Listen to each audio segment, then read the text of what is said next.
The hearing will come to order. Thank you all for coming. Here's sort of the order of the day. I'll give a brief opening statement along with Senator Whitehouse. Then we'll have Senator Grassley and Feinstein follow us in questioning. And it'll be 7-minute rounds initially, and we'll try to do a second round of 5 minutes. To both of the witnesses, thank you for coming. We'll try to make this as reasonably short as possible, and if you need a break, please let us know. So people wonder, what are we doing and what are we trying to accomplish? In January, the intelligence community unanimously said that the Russians, through their intelligence services, tried to interfere in the 2016 American presidential election, that it was the Russians who hacked Podesta's emails, it was the Russians who broke into the Democratic National Committee, and it was Russians who helped empower WikiLeaks. No evidence that the Russians changed voting tallies. How people were influenced by what happened, only they know and God knows. But I think every American should be concerned about what the Russians did. From my point of view, there's no doubt in my mind it was the Russians involved in all the things I just described, not some 400-pound guy sitting on her bed or any other country. Russia is up to no good when it comes to democracies all over the world.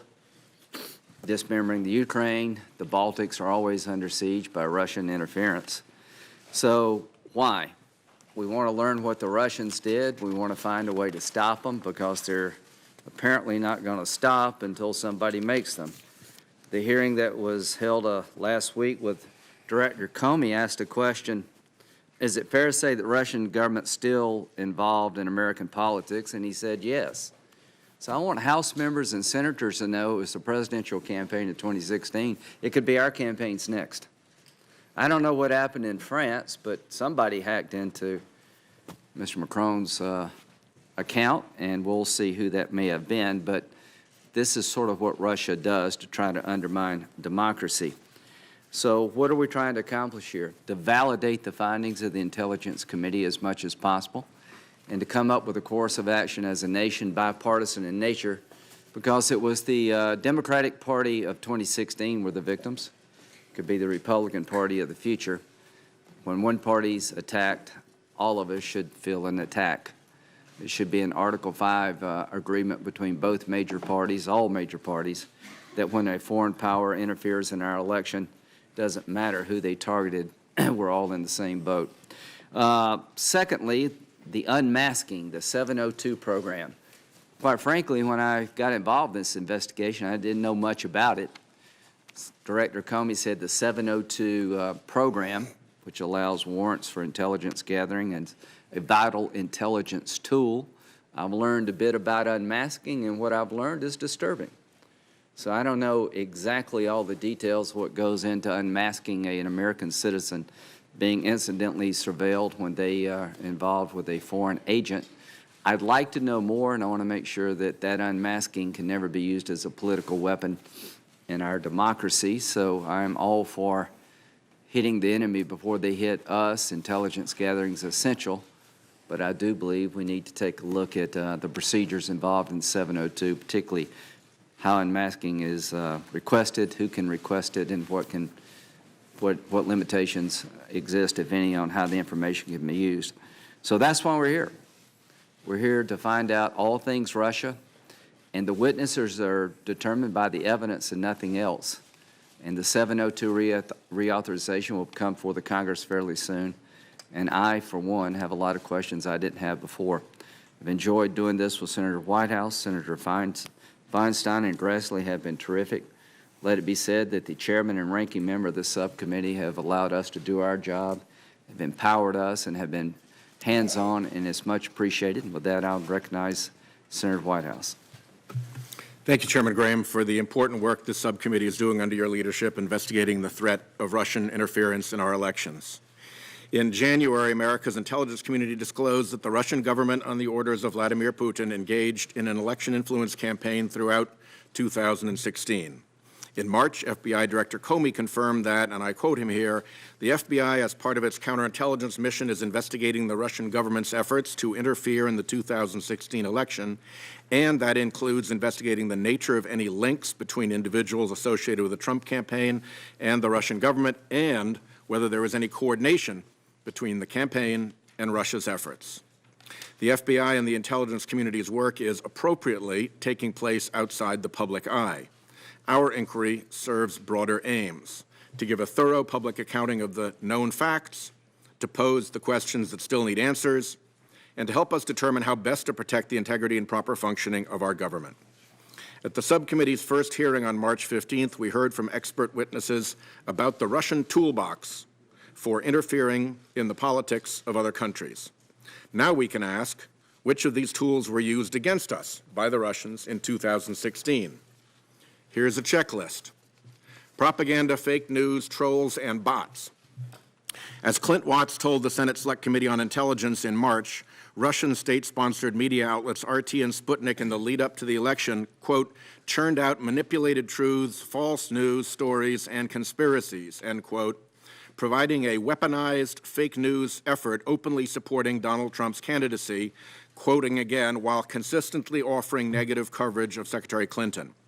This was, to again quote Watts, a deliberate, well-organized, well-resourced, well-funded, wide-ranging effort, end quote, by Russia, using trolls and bots to amplify its messages, particularly across social media. These facts are not disputed by any serious person, so this is a yes on the checklist. Hacking and theft of political information. Throughout 2015 and 2016, Russian intelligence services and state-sponsored hackers conducted cyber operations against U.S. political targets, including state and local election boards, penetrating networks, probing for vulnerabilities, and stealing private information and emails. Attribution of these crimes to Russian actors was confirmed in our last hearing and by many other sources. So this is another yes. Timed leaks of damaging material. Russian intelligence fronts, cutouts, and sympathetic organizations like Guccifer 2.0, DCLeaks.com, and WikiLeaks then time the release of stolen victim data to maximize its political effect, manipulate public opinion, and thereby influence the outcome of an election. Longtime Trump associate Roger Stone admits to having interacted with Guccifer 2.0, and he foreshadowed releases of stolen data on Twitter in August and October 2016. Timing can matter. On October 7th, just hours after the damaging Access Hollywood tapes of Donald Trump were made public, WikiLeaks began publishing emails stolen from Clinton campaign manager John Podesta. So yes again. Assassination and political violence. Last October, Russian military intelligence reportedly conspired to assassinate the then Prime Minister of Montenegro as part of a coup attempt.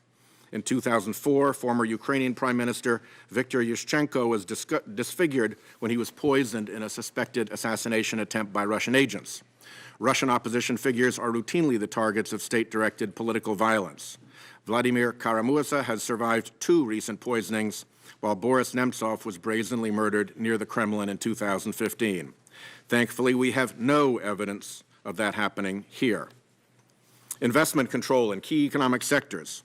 We learned from Heather Conley's testimony in our last hearing that the Kremlin playbook is to manipulate other countries through economic penetration, heavily investing in critical sectors of the target country's economy to create political leverage. Putin's petropolitics uses Russia's control of natural gas to create political pressure. But no as to that tactic here so far.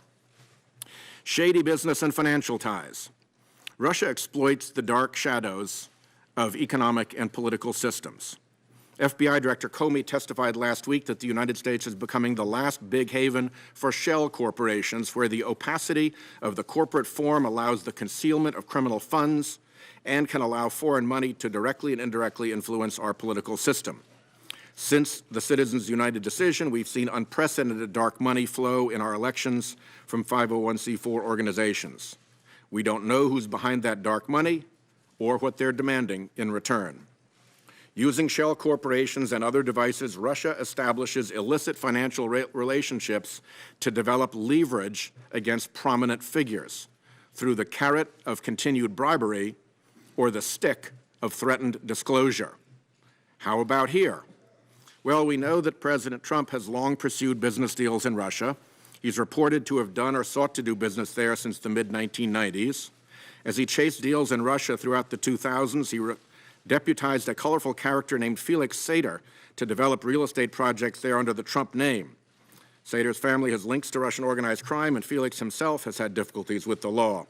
Sater said in a 2008 deposition that he would pitch business ideas directly to Trump and his team on a constant basis.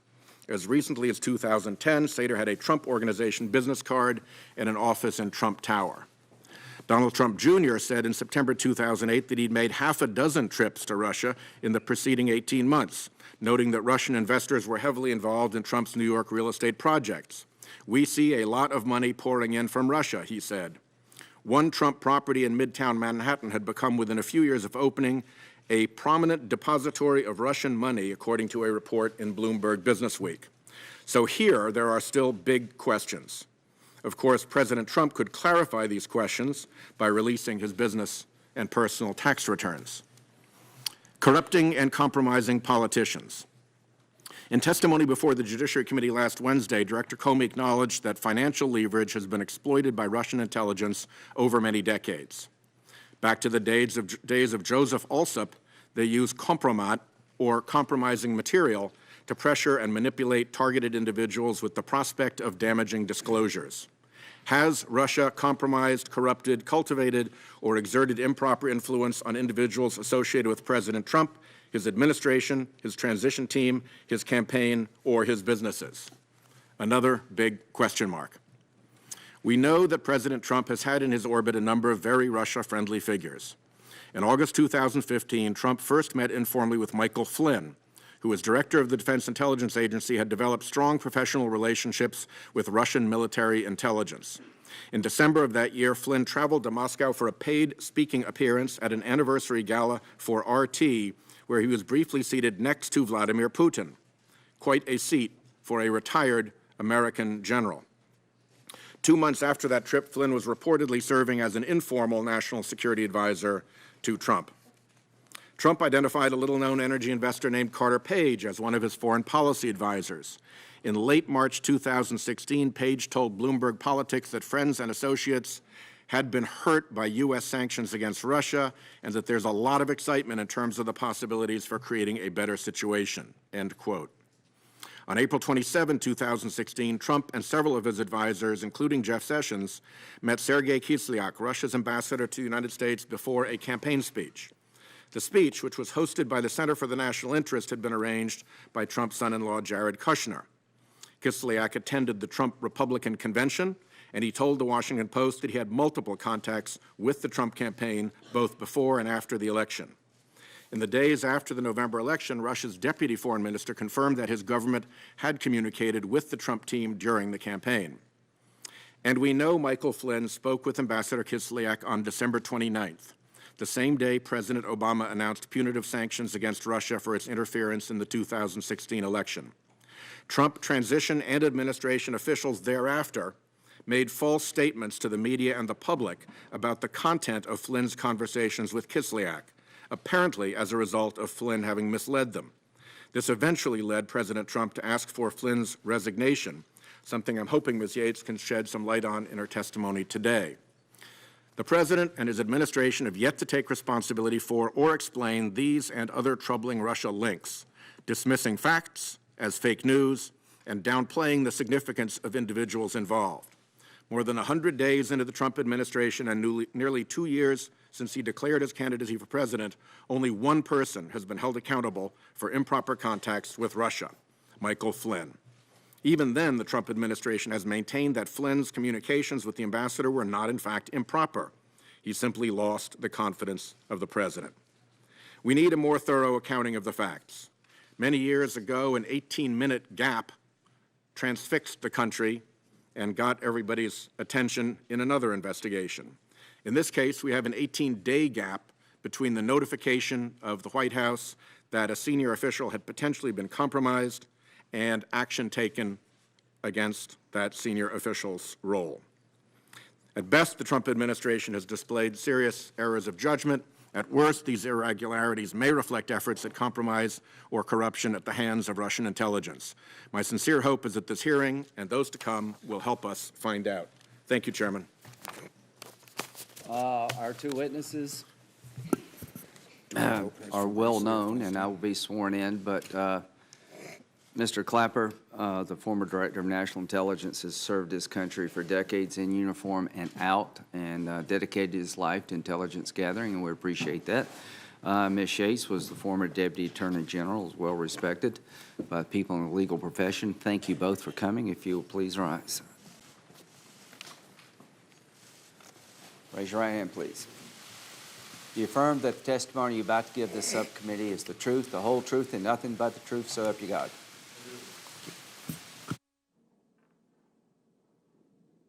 Mr. Clapper.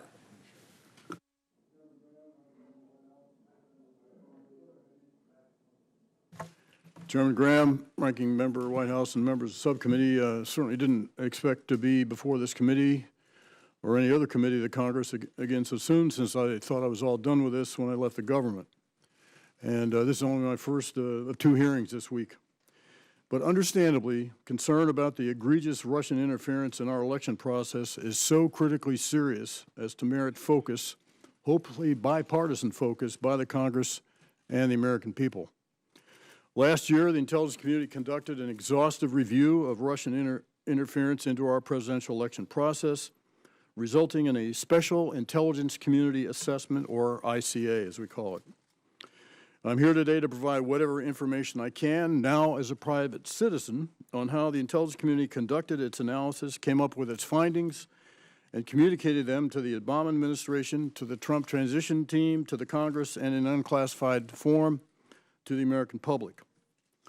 Additionally, I'll briefly address 4 related topics that have emerged since the ICA was produced. Because of both classification and some executive privilege strictures requested by the White House, there are limits to what I can discuss. And of course, my direct official knowledge of any of this stopped on 20 January when my term of office was happily over.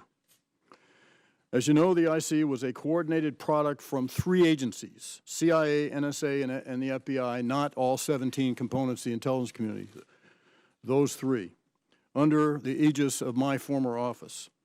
Following extensive intelligence reporting about many Russian efforts to collect on and influence the outcome of the presidential election, President Obama asked us to do this in early December and have it completed before the end of his term.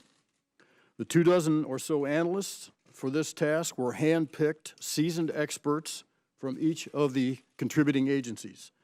They were given complete, unfettered, mutual access to all sensitive raw intelligence data, and importantly, complete independence to reach their findings. They found that the Russian government pursued a multifaceted influence campaign in the run-up to the election, including aggressive use of cyber capabilities. The Russians used cyber operations against both political parties, including hacking into servers used by the Democratic National Committee and releasing stolen data to WikiLeaks and other media outlets.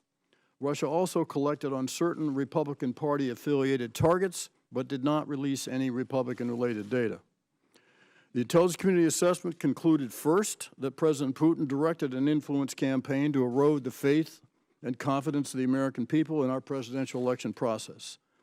Second, that he did so to demean Secretary Clinton, and third, that he sought to advantage Mr. Trump. These conclusions were reached based on the richness of the information gathered and analyzed, and were thoroughly vetted and then approved by the directors of the 3 agencies and me.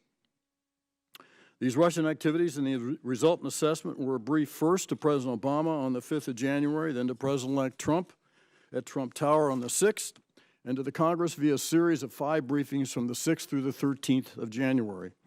The classified version was profusely annotated with footnotes drawn from thousands of pages of supporting material. The key judgments in the unclassified version published on the 6th of January were identical to the classified version. While it's been over 4 months since the issuance of this assessment, as Directors Comey and Rogers testified before the House Intelligence Committee on the 20th of March, the conclusions and confidence levels reached at the time still stand. I think that's a statement to the quality and professionalism of the intelligence community people who produce such a compelling intelligence report during a tumultuous, controversial time under intense scrutiny and with a very tight deadline. Throughout the public dialogue about the issue over the past few months, 4 related topics have been raised that could use some clarification, and I'd like to take a few moments to attempt to provide that clarification. First, I want to address the meaning of, quote, unmasking, which is an unofficial term that's appeared frequently in the media in recent months and is often, I think, misused and misunderstood. So it frequently happens that in the course of conducting lawfully authorized electronic surveillance on validated foreign intelligence targets, the collecting agency picks up communications involving U.S. persons, either their direct interface with a validated foreign intelligence target or where there is discussion about those U.S. persons by validated foreign intelligence targets. Under intelligence community minimization procedures, the identities of these U.S. persons are typically masked in reports that go out to intelligence consumers, and they're referred to, each report at a time, as U.S. Person 1, U.S. Person 2, etc. However, there are cases when, to fully understand the context of the communication that has been obtained or the threat that is posed, the consumer of that collected intelligence may ask the identity of the U.S. person be revealed.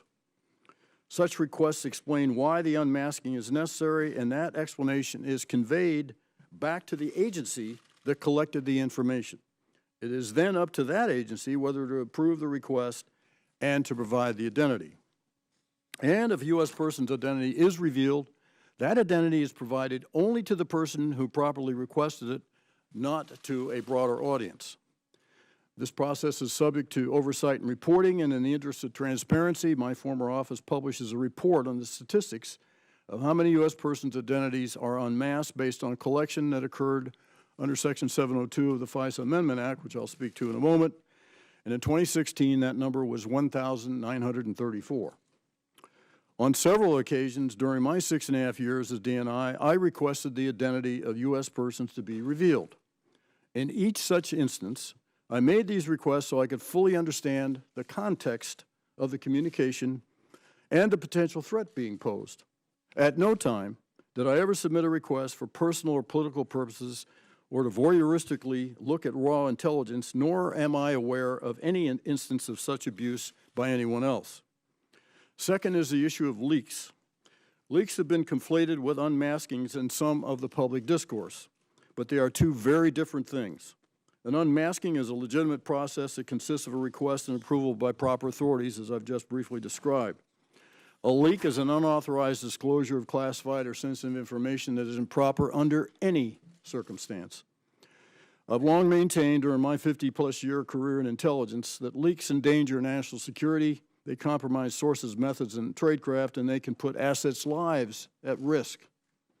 And for the record, in my long career, I've never knowingly exposed classified information in an inappropriate manner. Third is the issue of counterintelligence investigations conducted by the Federal Bureau of Investigation. While I can't and won't comment in this setting on any particular counterintelligence investigation, it's important to understand how such investigations fit into and relate to the intelligence community and at least the general practice I followed during my time as DNI with respect to FBI counterintelligence investigations. When the intelligence community obtains information suggesting that a U.S. person is acting on behalf of a foreign power, the standard procedure is to share that information with the lead investigatory body, which of course is the FBI. The Bureau then decides whether to look into that information and handles any ensuing investigation, if there is one. Given its sensitivity, even the existence of a counterintelligence investigation is closely held, including at the highest levels. During my tenure as DNI, it was my practice to defer to the FBI director, both Director Mueller and then subsequently Director Comey, on whether, when, and to what extent they would inform me about such investigations. This stems from the unique position of the FBI, which straddles both intelligence and law enforcement.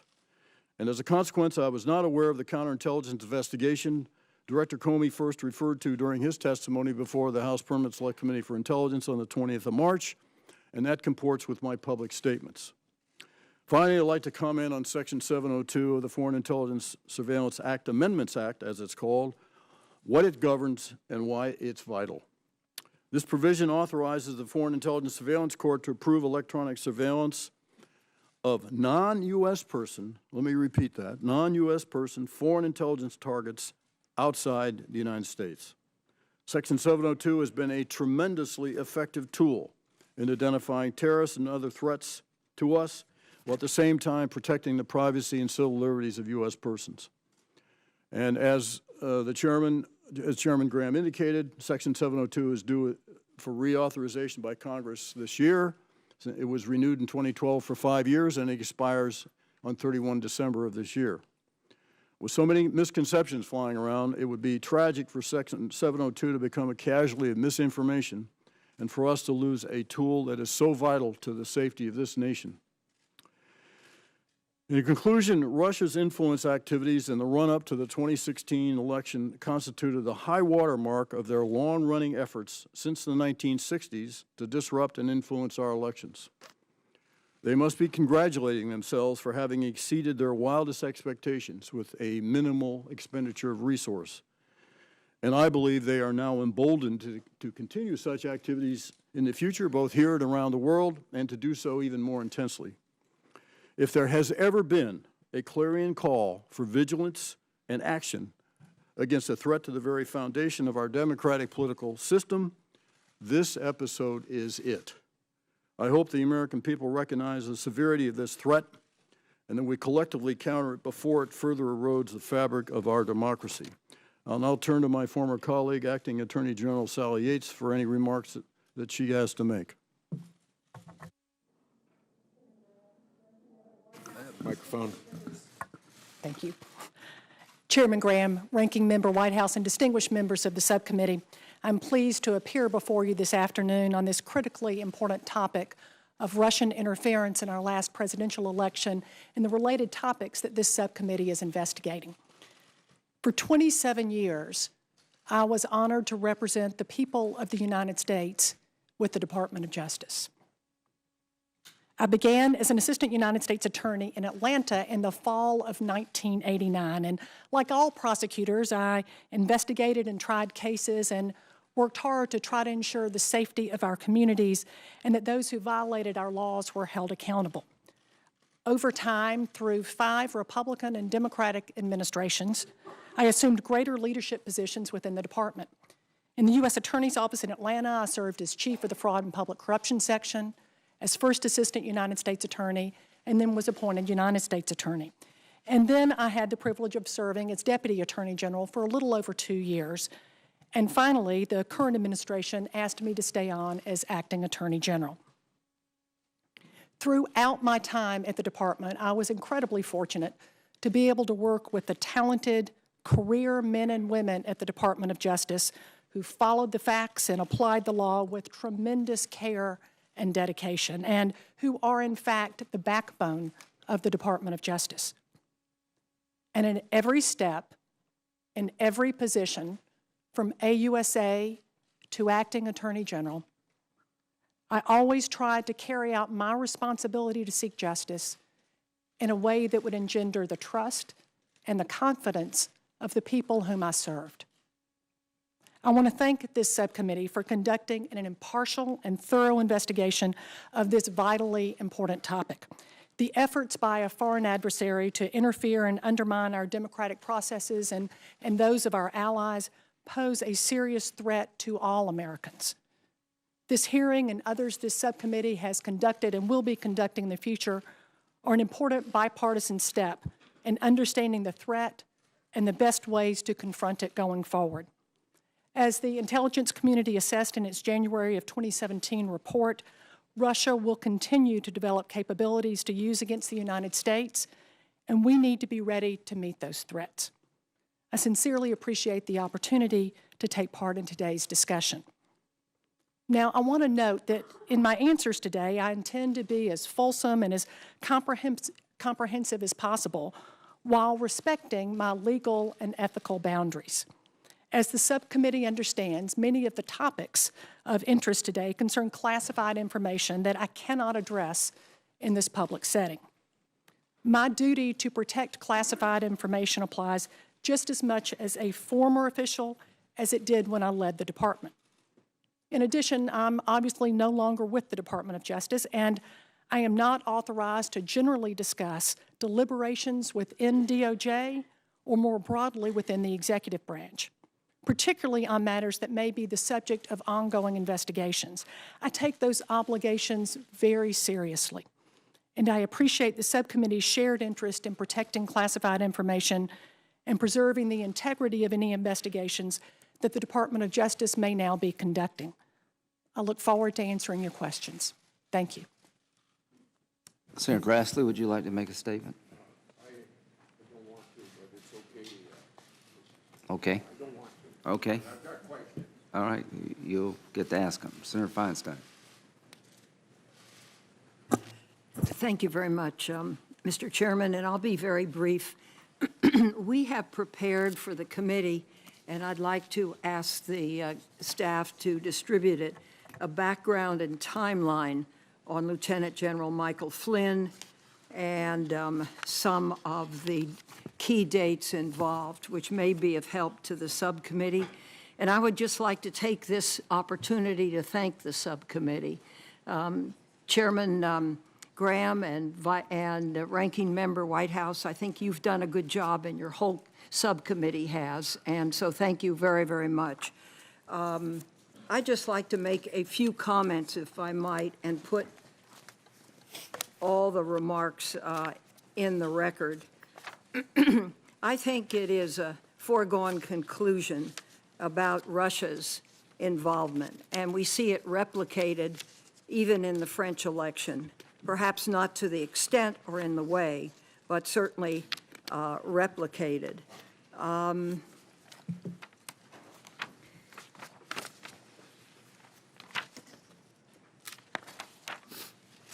On February 9th, 2017, the Washington Post reported that either Flynn had misled the vice president or that Pence had misspoken.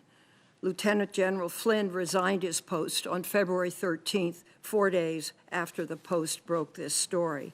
There are still many unanswered questions about General Flynn, including who knew what and when. For example, the press is now reporting that in addition to the warning from Sally Yates, concerns were raised by former President Obama directly to then President-elect Trump, 95 days before Flynn resigned. So the question, what role did Flynn play in communications with the Russians, both after the first warning by President Obama and then after the warning by Sally Yates? And I hope to ask that today. What role did Flynn play in high-level national security decisions, again, both during the 95 days and the 18 days when the White House was on notice? So I look forward to hearing more about this from you, Acting Attorney General Yates. You have stated that you warned the White House on January 26, nearly 3 weeks before Flynn resigned, that he had not been truthful and might be vulnerable to Russian blackmail. And finally, there are other troubling questions regarding Russia's relationships and connections with Trump advisors and associates. And there are questions about whether anyone was the target of Russian intelligence, either to be exploited or cultivated. So I will put my whole remarks in the record, Mr. Chairman, and I hope to ask some questions around these few comments. Thank you very much for this opportunity. Yes, ma'am, without objection. Mr. Chairman, may I also put into the record a letter dated November 18, 2016, from the ranking member on the House Committee on Oversight and Government Reform, Representative Elijah Cummings, giving then Vice President-elect Pence notice about certain what he called apparent conflicts of interest regarding General Flynn. Without objection. General Clapper, on March the 5th, 2017, you said the following to a question. Here's the question. Does intelligence exist that can definitely answer the following question?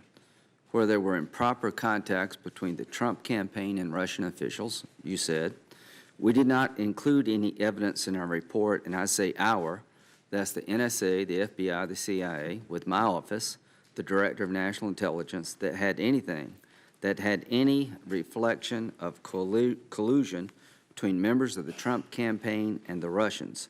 There was no evidence of that included in our report. Chuck Todd then asked, I understand that, but does it exist? You say, no, not to my knowledge. Is that still accurate? It is.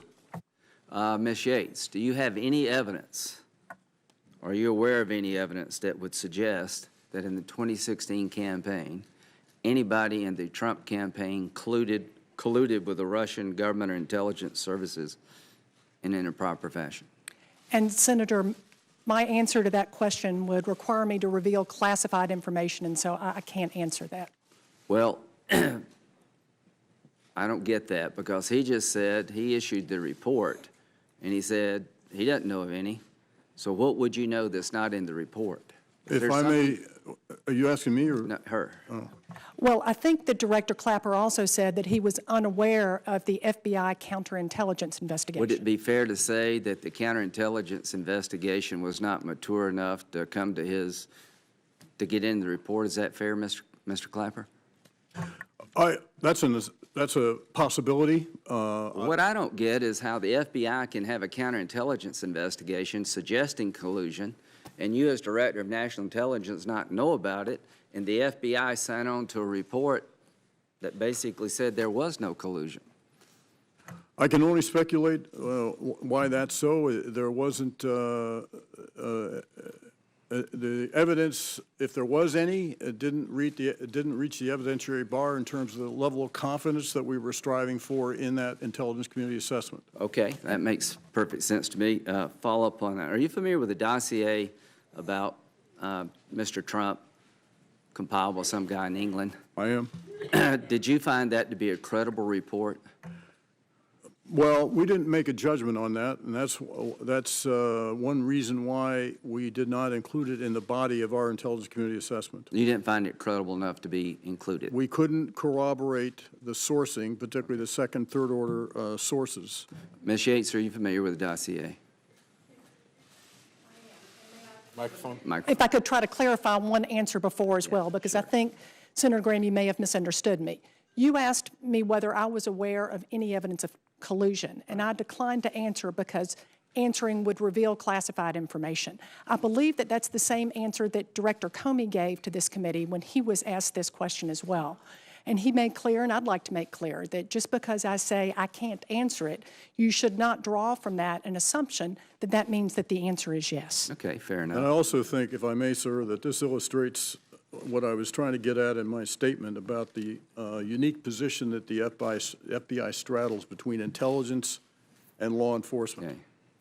I just want the country to know that whatever they're doing on the counterintelligence side, Mr. Clapper didn't know about it, didn't make it in the report, and we'll see what comes from it. Ms. Yates, what did you tell the White House about Mr. Flynn? I had 2 in-person meetings and 1 phone call with the White House counsel about Mr. Flynn.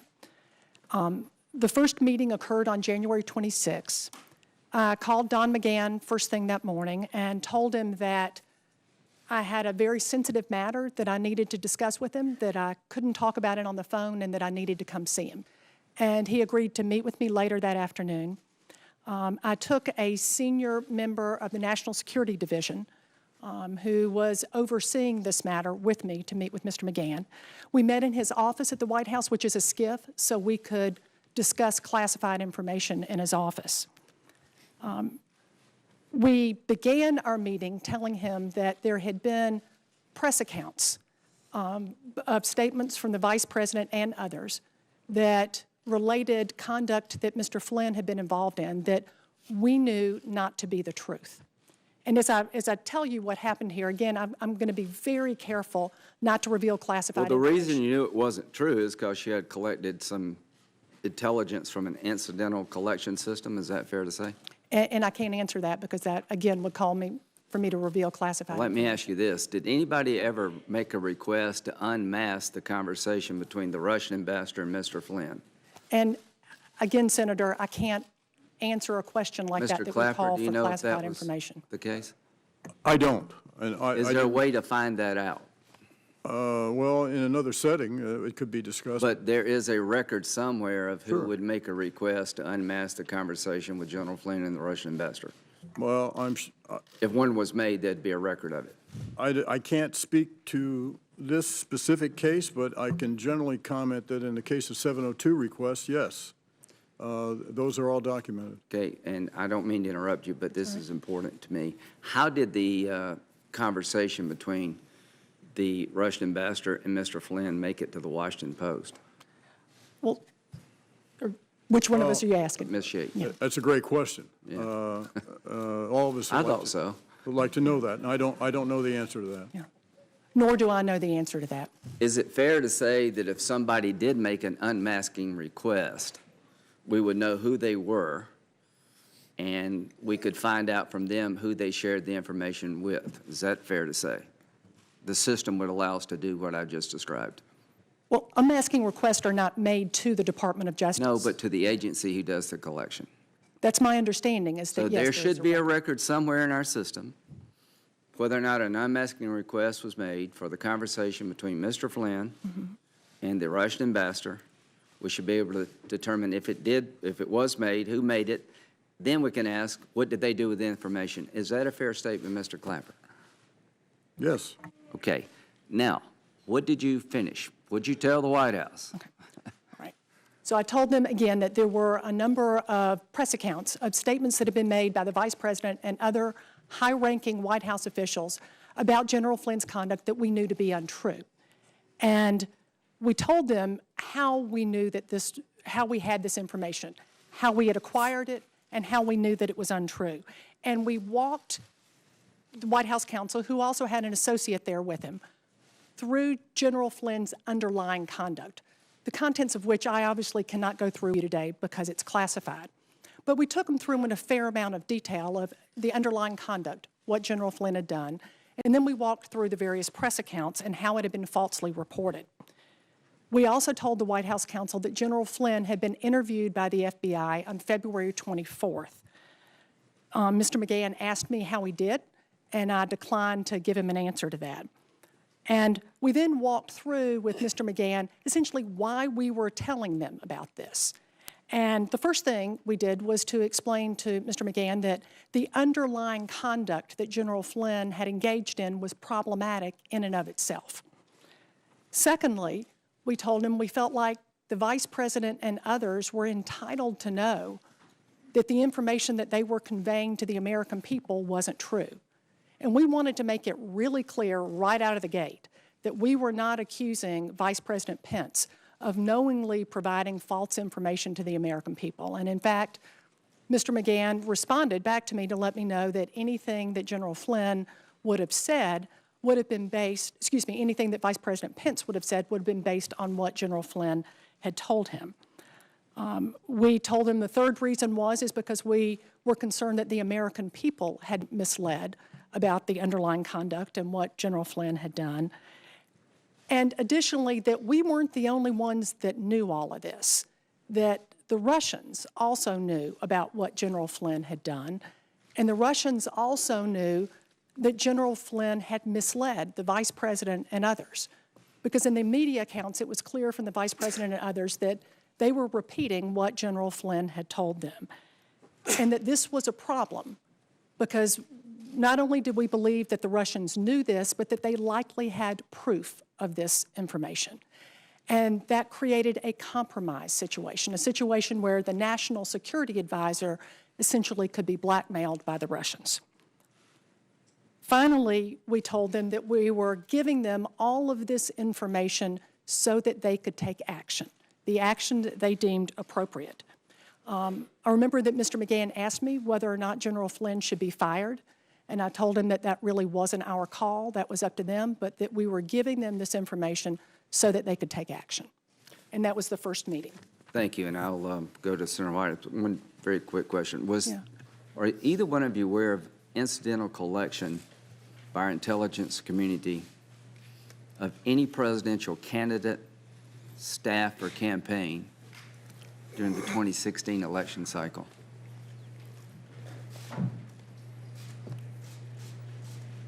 Say that again, sir. I'm sorry.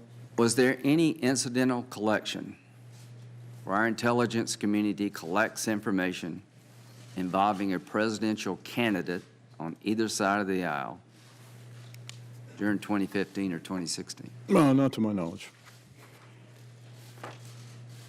I believe Director Comey was also asked this question and declined to answer it, so I need to follow the same lines that DOJ has drawn. Again, you should not draw from that my answer is yes, but rather that the answer would require me to reveal classified information. Thank you. Senator Whitehouse. My response is all within the context of intelligence, foreign intelligence, not the domestic consideration. Exactly. Following the Comey line, the director testified a few days ago in the full committee that the FBI had interviewed Mr. Flynn a day before or 2 days before your meeting at the White House, and you just testified that you had told the White House counsel that the FBI had interviewed Flynn and McGahn had asked, how'd he do? Right. Did you have the 302 with you when you were in the White House? Did you show it to White House counsel? And had you seen it at the time you went up to the White House? No. The FBI had conducted the interview on the 24th. We got a readout from the FBI on the 25th, a detailed readout specifically from the agents that had conducted the interview. But we didn't want to wait for the 302 because we felt that it was important to get this information to the White House as quickly as possible. So we had folks from the National Security Division who spent a lot of time with the agents, not only finding out exactly how the interview went, but how this impacted their investigation. So did you take that summary with you? Do you have any document with you that described the FBI interview of General Flynn? At the time that I was there, I had notes that described that interview, as well as the individual that was with me, the senior career official from the National Security Division, had been part of all of those discussions with the FBI. Did you discuss criminal prosecution of Mr. Flynn, General Flynn?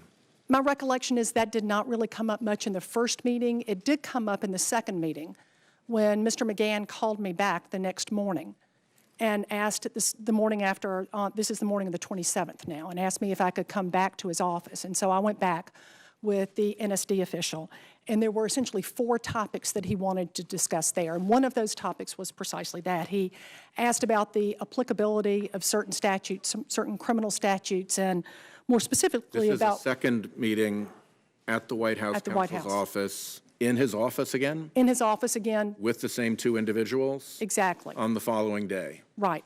And you went back pursuant to a phone call request, or was— Yes, the morning of the 27th, after our meeting had occurred on the afternoon of the 26th, the morning of the 27th, Mr. McGahn called me and asked if I could come back to the White House to discuss this further. And we set up a time, and I went over there that afternoon, bringing again the same career official with me from the National Security Division who was overseeing this investigation. He had the same associate from the White House counsel's office, and we talked through 4 to 5 more issues. You could perhaps have waited until you actually had seen the agent's 302 from the interview of General Flynn. Why go ahead of that? Why not wait? Well, because this was a matter of some urgency. Describe. In making the determination about notification here, we had to balance a variety of interest. For the reasons that I just described a few minutes ago, we felt like it was critical that we get this information to the White House, in part because the Vice President was unknowingly making false statements to the public, and because we believed that General Flynn was compromised with respect to the Russians. We were balancing this, though, against the FBI's investigation, as you would always do, and take into account the investigating agency's desires and concerns about how a notification might impact that ongoing investigation. But once General Flynn was interviewed, there was no longer a concern about an impact on an investigation. Do you know where that interview took place or under what circumstances? I believe it took place at the White House. The Flynn interview? Yes. Okay. Do you know if Flynn was represented by counsel at the time? I don't believe he was. Okay. And the scenario that you were concerned about was that you were seeing all these statements coming from the White House that were inconsistent with what you knew. You presumed that the White House was being truthful, which meant that Flynn was misleading them, Right. which meant that he was vulnerable to manipulation by the Russians who, knowing what had actually taken place, could call up the national security advisor to the president and say, you got to do this for us or we're going to out you with all your folks and your career is done. That's right, because one of the questions that Mr. McGahn asked me when I went back over the second day was essentially, why does it matter to DOJ if one White House official lies to another White House official? And so we explained to him it was a whole lot more than that, and went back over the same concerns that we had raised with them the prior day, that the concern first about the underlying conduct itself, that he had lied to the vice president and others, the American public had been misled, and then importantly, that every time this lie was repeated, and the misrepresentations were getting more and more specific as they were coming out, every time that happened, it increased the compromise. And to state the obvious, you don't want your national security advisor compromised with the Russians. Were there any takeaways from the first meeting or action items that you left with? Well, there was an action item in the second meeting because we talked about several issues, but To get the order right, you Right. said earlier that there were 2 meetings and a phone call. right. Was the phone call that set up the second meeting, or was there a third? There was a third substantive phone call. There was a So go ahead substantive phone about the call at the second. end. Sorry about that. One of the issues that Mr. McGahn raised with me in this second meeting, that again was on the 27th, the day after the first meeting, was his concern, because we had told him before that we were giving him this information so that they could take action. And he said that they were concerned that taking action might interfere with the FBI investigation. And we told him, both the senior career official and I, that he should not be concerned with it, that General Flynn had been interviewed, that their action would not interfere with any investigation. And in fact, I remember specifically saying, it wouldn't really be fair of us to tell you this and then expect you to sit on your hands. Was the interview of General Flynn accelerated once you became aware of this information and felt you needed to get his statement quickly? Well, we had wanted to tell the White House as quickly as possible, and we're working with the FBI in the course of the investigation, but certainly we did, as the The first thing you misrepresentations. know is that you have information that one thing was said, and the White House is saying something different. And you know that that information, irrespective of who is involved, needs to get up to the White House quickly. And so at that point, the decision was made to do the interview so that that was locked down before you went up to White House counsel? Right, so that would not have a negative impact on the FBI investigation at that point. And there was a request made by Mr. McGahn in the second meeting as to whether or not they would be able to look at the underlying evidence that we had described for him of General Flynn's conduct. And we told him that we were inclined to allow them to look at that underlying evidence, that we wanted to go back to DOJ and be able to make the logistical arrangements for that. This second meeting on the 27th occurred late in the afternoon. This is Friday, the 27th. So we told him that we would work with the FBI over the weekend on this issue and get back with him on Monday morning. And I called him first thing Monday morning to let him know that we would allow them to come over and to review the underlying evidence. And was that the phone call, or is there a separate phone call? There was the phone call initially to let him know I needed to come see him. Yep. 2 meetings, and then a phone call at the end to let him know That the material that the material was if you wanted available. to see it. He had to call me back. He was not available then, and I did not hear back from him until that afternoon of Monday the 30th. And that was the end of this episode. Nobody came over to look at the material. I don't know what happened after that because that was my last day with DOJ. Got it. Okay. Senator Grassley. Yeah.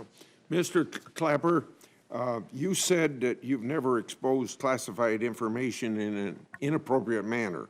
I asked Director Comey these questions last week, so for both of you, yes or no, as far as you know, has any classified information relating to Mr. Trump or his associates been declassified and shared with the media?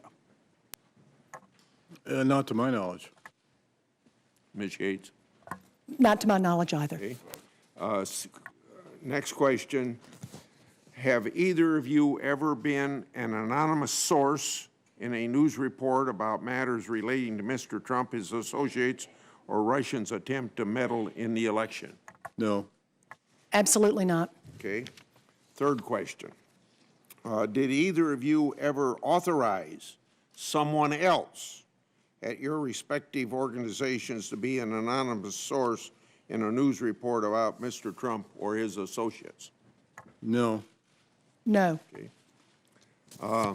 As far as either of you know, have any government agencies referred any of the leaks over the past several months to the Justice Department for potential criminal investigation?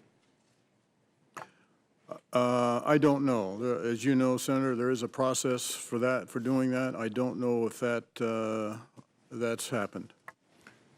Ms. Yates? I'm not at DOJ anymore, so I don't know what's been referred. So then I guess kind of sum up, neither one of you know whether the department authorized a criminal investigation of the leaks. I do not, sir. No, sir. Okay. Have any of you been questioned by the FBI about any leaks? I have not been. No. Okay. I want to discuss unmasking. Mr. Clapper and Ms. Yates, did either of you ever request the unmasking of Mr. Trump, his associates, or any member of Congress?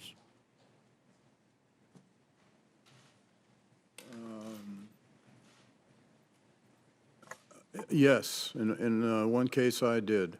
That I can specifically recall, but I can't discuss it any further than that. You can't, so if I ask you for details, you said you can't discuss that? Is that what you said? Not here. Okay. Ms. Yates, can you answer that question? Did you ever request unmasking of Mr. Trump, his associates, or any member of Congress? No. Question 2, did either of you ever review classified documents in which Mr. Trump, his associates, or members of Congress had been unmasked? Oh, yes. You have. Can you give us details here in this? No, I can't. Ms. Yates, have you? Yes, I have, and no, I can't give you details. Okay. Did either of you ever share information about unmasked Trump associates or members of Congress with anyone else? Well, I'm thinking back over 6.5 years. I could have discussed it with either my deputy or my general counsel. Okay. Ms. Yates? In the course of the Flynn matter, I had discussions with other members of the intel community. I'm not sure if that's responsive to your question. And in both cases, you can't give details here? No. No.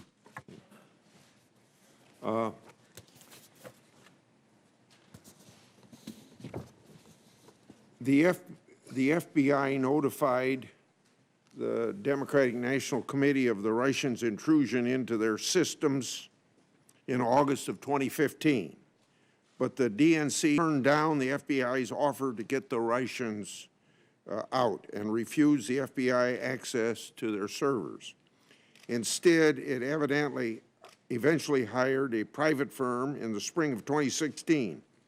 WikiLeaks began releasing the hacked DNC emails last July. It took roughly 27,000 of the 27,500 DNC emails it released were emails sent after the FBI notified the DNC of the breach. Mr. Clapper, would you agree that one of the lessons of this episode is that people should cooperate with the FBI when notified of foreign hacks instead of stonewalling? Yes, sir. I generally think that's a very good idea.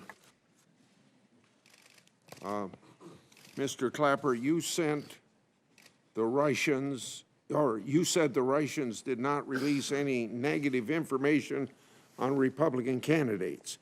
I believe that that's not quite right. On June the 15th, 2016, Guccifer 2.0 released to Gawker and the Smoking Gun more than 200 pages of the DNC's opposition research on Mr. Trump's, hundreds of pages of what I would call dirt.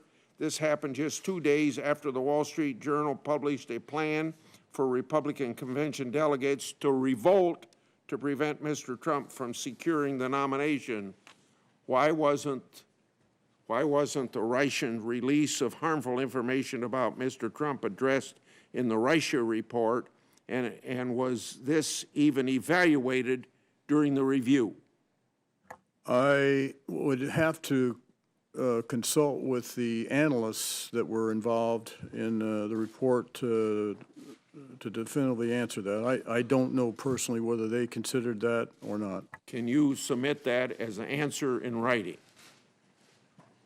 Well, I'm a private citizen now, sir. I don't know what the rules give me are their- on give me my their name. obtaining potentially classified information, so I will look into it. Okay.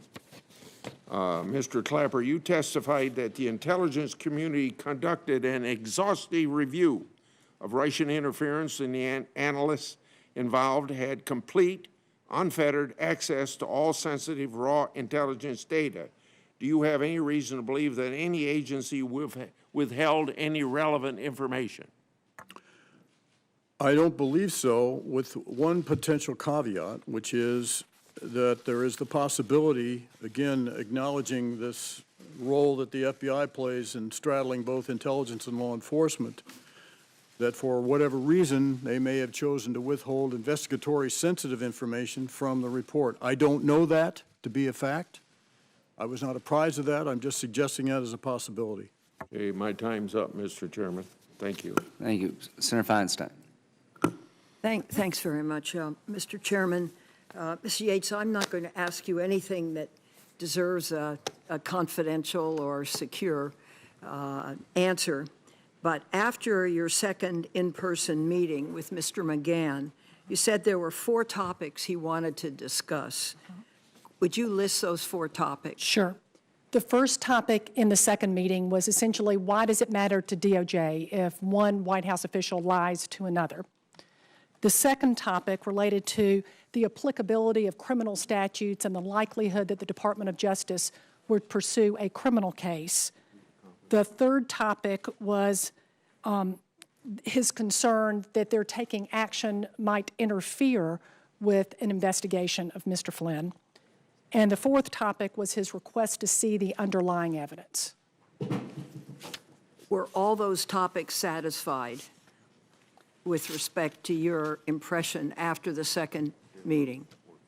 Yes, the only thing that was really left open there was the logistics for us to be able to make arrangements for them to look at the underlying evidence. And you did make those arrangements? We did make those arrangements, but again, I don't know whether that ever happened, whether they ever looked at that evidence or not. Fair enough. Apparently, Lieutenant General Flynn remained National Security Advisor for 18 days after you raised the Justice Department's concern. In your view, during those 18 days, did the risk that Flynn had been or could be compromised diminish at all? You know, I don't know that I'm in a position to really have an answer for that. I know that we were really concerned about the compromise here, and that was the reason why we were encouraging them to act. I don't know what steps they may have taken, if any, during that 18 days to minimize any risk. Did you discuss this with other DOJ career professionals? Certainly leading up to our notification on the 26th, it was a topic of a whole lot of discussion in DOJ and with other members of the intel community, and we discussed it at great length. But after the 30th, again, I wasn't at DOJ anymore, so I didn't have any further discussions after that point about what was being done with respect to that. Did you consult with other career prosecutors? Oh, absolutely. We had really the experts within the National Security Division. As we were navigating this situation, they were working with the FBI on the investigation, and we were trying to make a determination about how best to make this notification so that we could get the information to the White House that they needed to be able to act. So was the point that you were trying to make, yes or no will be fine, that General Flynn had seriously compromised the security of the United States and possibly the government by what he had done, whatever that was? Well, our point is that logic would tell you that you don't want the national security advisor to be in a position where the Russians have leverage over him. Now, in terms of what impact that may have had or could have had, I can't speak to that. But we knew that that was not a good situation, which is why we wanted to let the White House know about it. The Guardian has reported that Britain's intelligence service first became aware in late 2015 of suspicious interactions between Trump advisors and Russian intelligence agents. This information was passed on to U.S. intelligence agencies. Over the spring of 2016, multiple European allies passed on additional information to the United States about contacts between the Trump campaign and Russians. Is this accurate? I can't answer that. General Clapper, is that accurate? Yes, it is, and it's also quite sensitive. Okay. Let me ask you The this. specifics are quite sensitive. When did components of the intelligence community open investigations into the interactions between Trump advisors and Russians?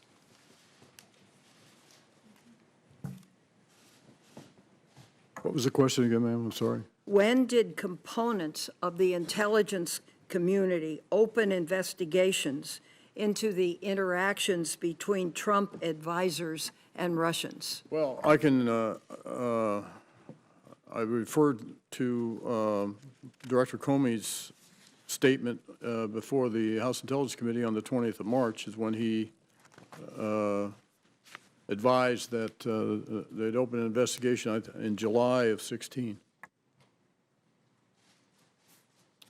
And what was the reaction when you advised that the investigation be opened as early as July 15th?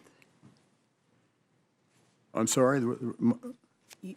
I thought you said that you advised on No, July. Director Comey did before the Right, House Director- Intelligence Committee. I see. Announced that the FBI had initiated an investigation in July of 2016.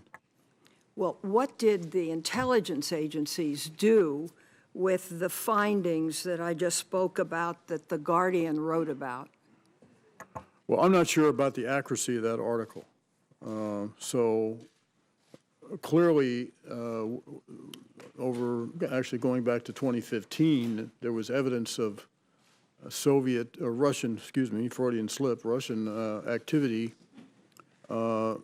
mainly in an information gathering or reconnoitering mode where they were investigating voter registration rolls and the like, and that activity started early. And so we were monitoring this as it progressed, and certainly as it picked up, accelerated in the spring, summer, and fall of 2016. Okay. So let me go back to you, Ms. Yates. I take it you were very concerned. What was your prime worry during all of this? Now, you were worried that General Flynn would be compromised. What did you think would happen if he were? And how do you believe he would have been compromised? Well, we had two concerns. Compromise was certainly the number one concern. And, you know, the Russians can use compromised material, information, in a variety of ways, sometimes overtly and sometimes subtly. And again, our concern is that you have a very sensitive position, like the National Security Advisor, and you don't want that person to be in a position where, again, the Russians have leverage over him. But I will also say another motivating factor is that we felt like the Vice President was entitled to know that the information he had been given and that he was relaying to the American public wasn't true.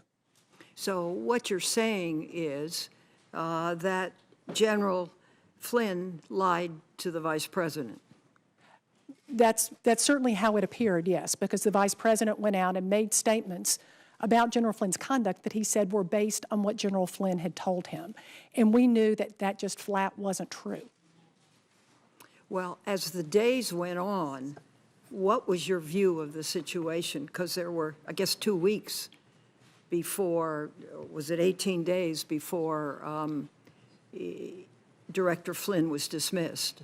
Well, again, I was no longer with DOJ after the 30th, and so I wasn't having interaction or any involvement in this issue after that day. Thank you, Mr. Chairman. Senator Cornyn. Thank you, Chairman Graham and Senator Whitehouse, for today's hearing. This is important. The American people have every right to know as much as possible about Russian interference in our elections. But as I think, as the Director has told us before many times, this is not anything new, although perhaps the level and intensity and the sophistication of both Russian overt and covert operations is really unprecedented. And I thank the intelligence community for their assessment. I do regret that while these two witnesses are certainly welcome, and we're glad to have them here, that former National Security Advisor Susan Rice has refused to testify in front of the committee. It seems to me there are a lot of questions that she needs to answer. I would point out, though, that, Mr. Chairman, that both Senator Feinstein and I are fortunate enough to be on the Senate Intelligence Committee, which is also conducting a bipartisan investigation under the leadership of Chairman Burr and Vice Chairman Warner. One of the benefits of that additional investigation is that we have been given access to the raw intelligence collected by the intelligence community, which I think completes what understandably is an incomplete picture when you can only talk in a public setting about part of the evidence. But it is important for the American people to understand what's happening. I think this subcommittee hearing is playing an important role in that. I want to ask Director Clapper, because I think, unfortunately, some of the discussion about unmasking is casting suspicion on the intelligence community in a way that I think is, frankly, concerning, particularly when we're looking at reauthorizing Section 702 of the Patriot Act by the end of next year, because, as many have said, I can't recall your specific words, but I know Director Comey has called that the crown jewels of the intelligence community, and I am very concerned that some of the information that's been discussed about unmasking, for example, might cause some people to worry about their legitimate privacy concerns. So when it comes to incidental collection on an American person, and that is unmasked at the request of some appropriate authority, can you describe briefly the paper trail and the series and the approval process that is required in order to allow that to happen? That's not a trivial matter, is it? No, the process is that, first of all, the judgment as to whether or not to unmask or reveal the identity is rendered by the original collection agency. So normally that's going to be, in the case 702, going to be NSA. And I know for my part, because as I indicated in my statement, over my 6.5 years as DNI, I occasionally ask for identities to be unmasked to understand the context. What I was concerned about, and those of us in the intelligence community are concerned about, is the behavior of the validated foreign intelligence target. Is that target trying to co-opt, recruit, bribe, penetrate, or what? And it's very difficult to understand that context by the labels U.S. Person 1, U.S. Person 2. And as well, I should point out, doing that on an anecdotal basis, on one SIGINT report at a time, and which you need to look at, is there a pattern here? And so I tried on my part to be very, very judicious about that. It's a very sensitive thing. But I did feel an obligation as DNI that I should attempt to understand the context and who this person was, because that had a huge bearing on how important or critical it was and what threat might be posed by virtue of the behavior of the validated foreign intelligence target. So our focus was on the target, not as much as the U.S. person, only to understand the context. Well, the fact that some appropriate authority might request and receive the unmasking of the name of the U.S. person does not then authorize the release of that information, that classified information, into the public domain. That remains a crime, does it not? Yes.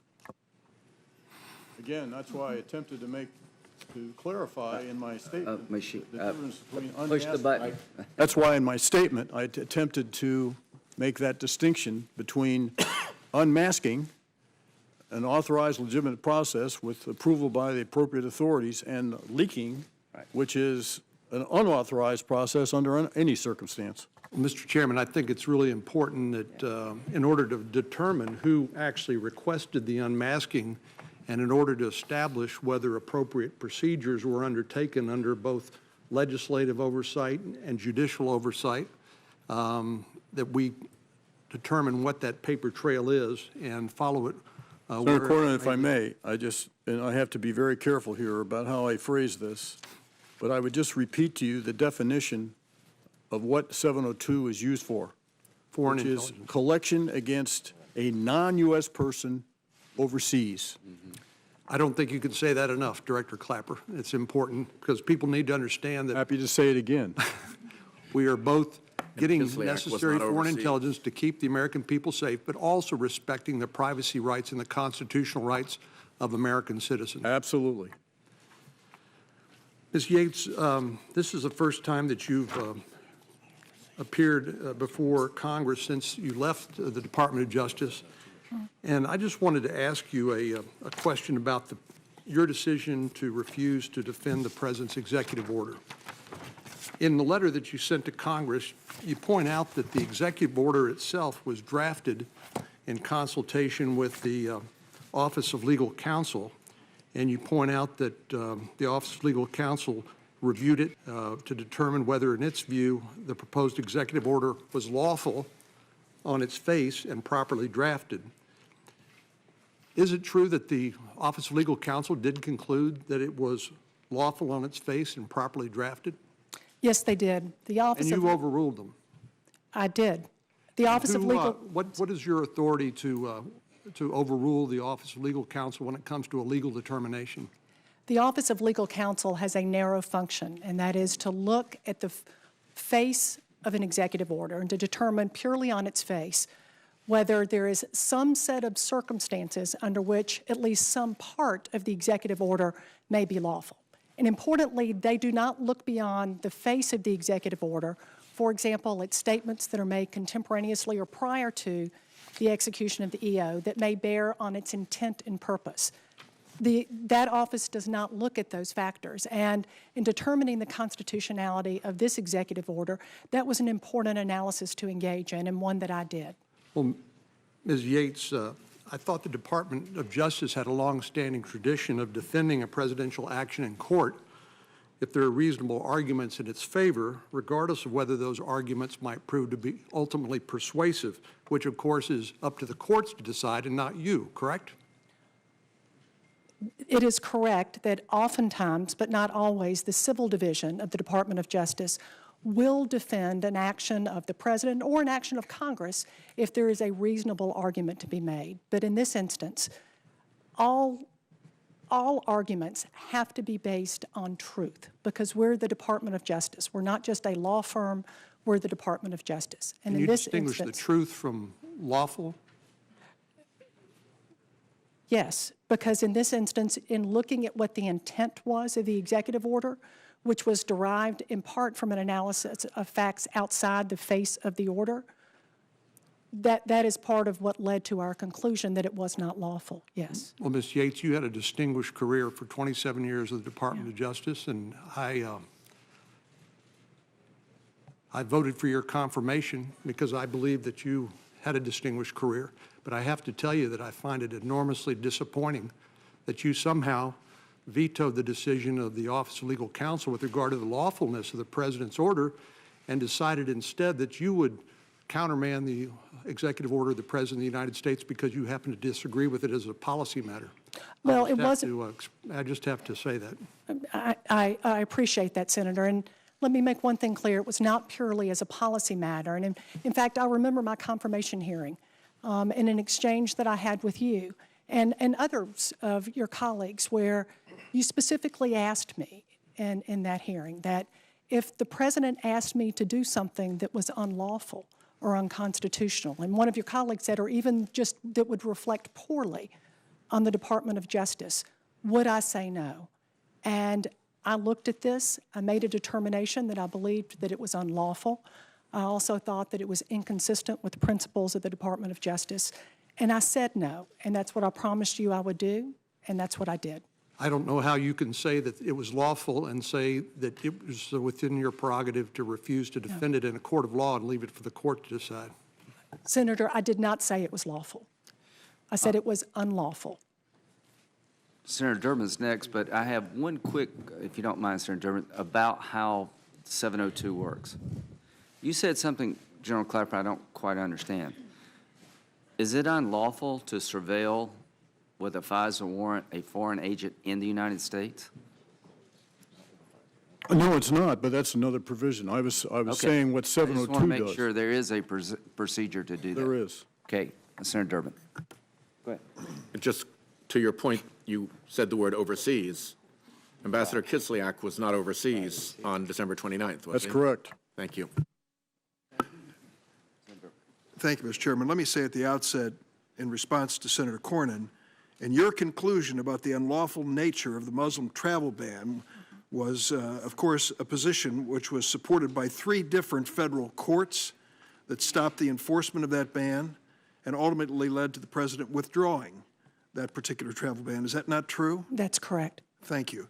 I want to mention at the outset here that this is a critically important hearing. I want to thank Senator Graham and Senator Whitehouse for the bipartisan nature and the cooperation in this hearing. I think the testimony we received from these witnesses and the presence of so many other of my colleagues is an indication of how we view the severity and gravity of the issue before us. I am troubled that this great committee, with its great chairman and all its members, does not have professional staff assigned to this investigation. It's the ordinary staff of the subcommittee who are working it. I think that what we have seen with this situation calls for the appointment of an independent commission, presidential commission or congressional commission, one that is clearly independent, transparent, and can get to the bottom of the Russian involvement in our last election process and the threat that we face in the future because of it. Short of that, we'll continue to do our best on a committee level with meager resources in both the Intelligence Committee and here. And this is, I think, an issue that begs for so much more. I might also say that I'm starting to hear from the Republican side of the table some real concern about Section 702, which Senator Lee, Republican member of the committee, and myself have been calling for reform on for several years. Unfortunately, we didn't have the support from the other side of the table when we did. I hope that we can get it now when we talk about real reform of the 702 and protecting the rights of individuals in America. Ms. Yates, let me ask you about this meeting on January the 26th with White House counsel Don McGahn. You shared the Justice Department's concern about his communications with Russia, his apparent dishonesty about those communications, and his vulnerability to blackmail. Is that correct? That's right. Was there anything else about the relationship of General Flynn and the Russians, other than his representations that he'd had no conversations, that you warned Don McGahn about? No. So it didn't go back to his trip to Moscow, money received, and so forth? No, it did not. It was strictly on that question. Yes. And then you had a second meeting the next day. That's right. Correct? On January the 27th. At his request, yes. At Mr. McGahn's request. And at that second meeting, did Mr. McGahn say anything about whether he had taken the information you'd given him the previous day to the president? No, he didn't tell us. Are you aware of the fact that Mr. Spicer, the White House press secretary, on February 14th said, and I quote, "Immediately after the Department of Justice notified the White House counsel of the situation, the White House counsel briefed the president and a small group of senior advisors." I've seen media reports to that effect, but that's all I know is from the media. So there was no statement by Mr. McGahn that he had either spoken to the president about your concerns with his national security advisor or with any other members of the White House? No, he didn't advise us in the second meeting, anyone he may have discussed this with at the prior evening. I guess I want to also go to the question, which it keeps gnawing at me here, that Mr. McGahn asked of you. Is there anything wrong with one White House official lying to another White House official? Well, to be fair to Mr. McGahn here, I wouldn't say that he said, is there anything wrong? His question was more essentially, what's it to the Justice Department if one White House official is lying to another? In other words, why is this something that DOJ would be concerned about? And that's why we went back through the list of issues and reasons why this was troubling to us. Did you think there was a legal reason to be concerned if one White House official lied to another White House official? We didn't go into that, and to the extent that you may be talking about like a 1001 violation, that was not something that we were alluding to or discussing with Mr. McGahn. I think his point when he made that point to me was that he wasn't sure why the Department of Justice would care about one lying to another, not to be discussing whether that was in fact a crime. And the reason you told him was what? Was that, it was a whole lot more than one White House official lying to another. First of all, it was the Vice President of the United States, and the Vice President had then gone out and provided that information to the American people who had then been misled, and the Russians knew all of this, making Mike Flynn compromised now. You said it earlier, I believe, that Mr. McGahn asked you if you thought they should fire General Flynn at that point. Right. And what was your response? Told him it was not our call as to whether General Flynn was fired, that we were giving them this information so that they could take action, the action that they believed was appropriate. On February 14th, after General Flynn resigned, Sean Spicer said, and I quote, "There was nothing in what General Flynn did in terms of conducting himself that was an issue." Do you have any idea what he meant by those words? No, I'm not. All I can say is he didn't reach that conclusion from his conversation with us. I can't speak to how he arrived at that. Let me ask you, there was a period of time, 18 days, that we've referred to during the course of this, and during that period of 18 days, a number of things occurred. General Flynn continued to serve as the National Security Advisor for 18 days after you had briefed the White House about the counterintelligence risk that he posed. And during those 18 days, General Flynn continued to hire key senior staff on the National Security Council, announced new sanctions on Iran's ballistic missile program, met with Japanese Prime Minister Shinzo Abe along with President Trump at Mar-a-Lago, and participated in discussions about responding to a North Korean missile launch, and spoke repeatedly to the press about his communications with Russian Ambassador Kislyak. Ms. Yates, in your view, were there national security concerns in these decisions being made after the information you shared with the White House? I was no longer with DOJ after January 30th, so I wasn't aware of any actions that General Flynn was taking, so I couldn't really opine on that. General Clapper, would you comment? If you had the warning from the White House, or pardon me, from the Department of Justice to the White House about General Flynn possibly being compromised here, and then these important national security decisions that followed, would you have concern about that? Well, I would, hypothetically, yes. I mean, again, I was gone from the government as well when all this happened. You've had quite a career in intelligence and national security. And here you have a man that's been told, the White House has been told, he could be compromised and blackmailed by the Russians, continuing to make the highest level decisions of our government. Well, it is certainly a potential vulnerability. There's no question about it. I would say so. Thank you very much. Thanks, Mr. Chairman.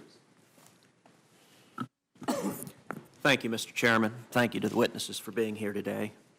Mr. Clapper, you testified as to the harms that come from leaks, the harms that can come to our national security, and you also testified about the importance of protecting classified information and keeping it classified.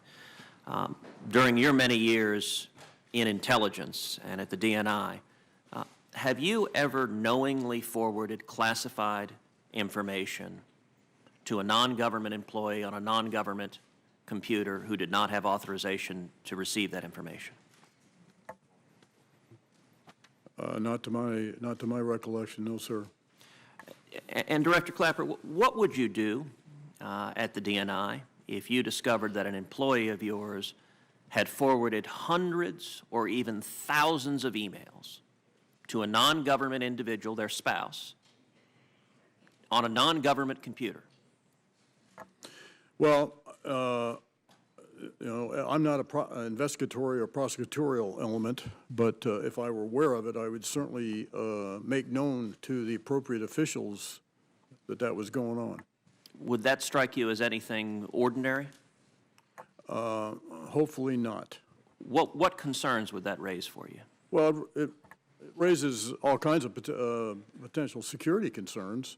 Again, depending on the content of the email, what the intent was, there's a whole bunch of variables here that would have to be considered. But, potentially, again, this is a hypothetical scenario, it could be quite concerning. What would you expect to happen if you made a referral of an individual who had forwarded hundreds or even thousands of classified information to a non-government employee on a non-government computer? Whatever the transgression, the potential transgression was, if there were sufficient evidence of a compromise, we would file a crimes report. That's a standard procedure that we use when there's the potential for investigating and prosecuting someone. Last week, I asked similar questions to FBI Director Comey, and he said an individual who did that would be subject to, quote, significant administrative discipline, but that he was highly confident they wouldn't be prosecuted. Do you share that assessment? Well, I don't know. I don't know. I think the track record is that the prior administration, I think, prosecuted more people for leaking than anyone in any other administration in the past. So it's difficult to do that, and there are many cases we could not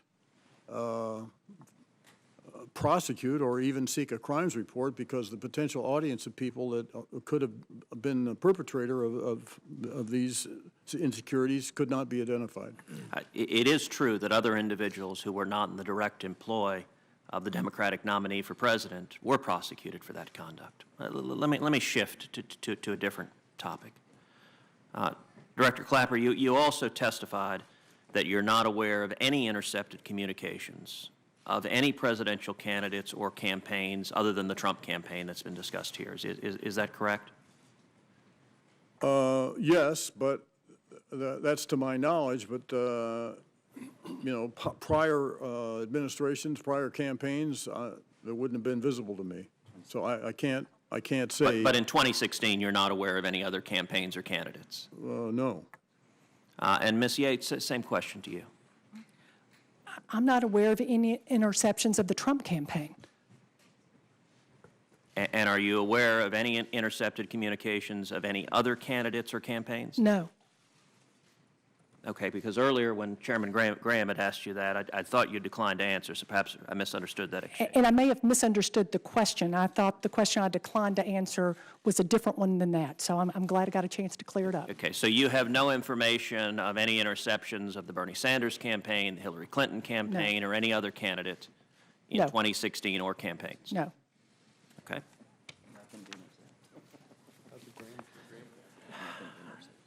Let's revisit the topic, Ms. Yates, that you and Senator Cornyn were talking about. Okay.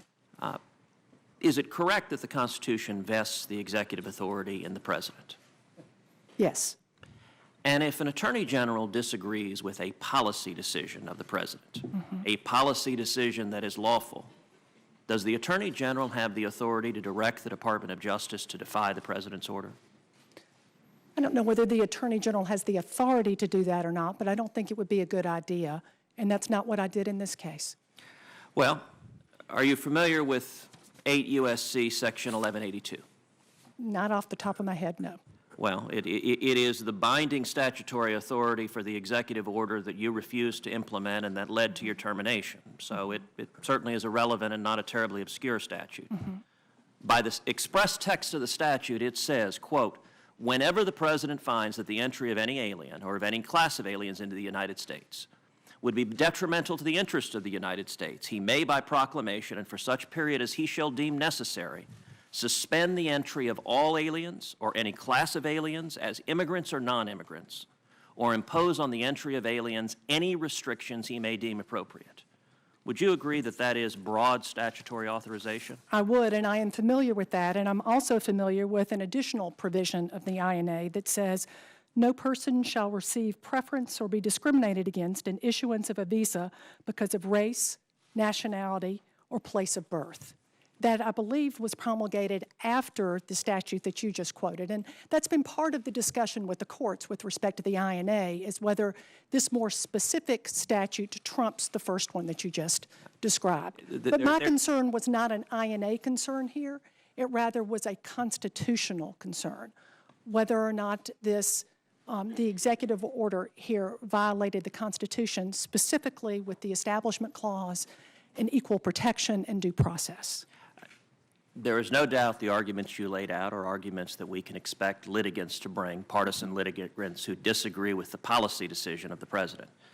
I would note on January 27th, 2017, the Department of Justice issued an official legal decision, a determination by the Office of Legal Counsel, that the executive order, and I'll quote from the opinion, the proposed order is approved with respect to form and legality.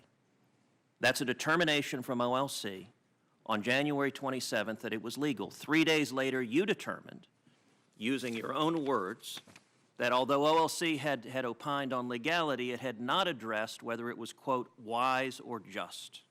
And I also, in that same directive, Senator, said that I was not convinced it was lawful.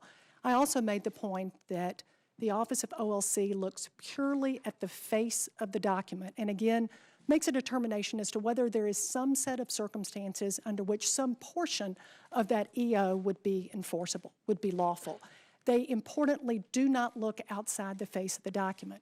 And in this particular instance, particularly where we were talking about a fundamental issue of religious freedom, not the interpretation of some arcane statute, but religious freedom, it was appropriate for us to look at the intent behind the President's actions, and the intent is laid out in his statements. Final, very brief question.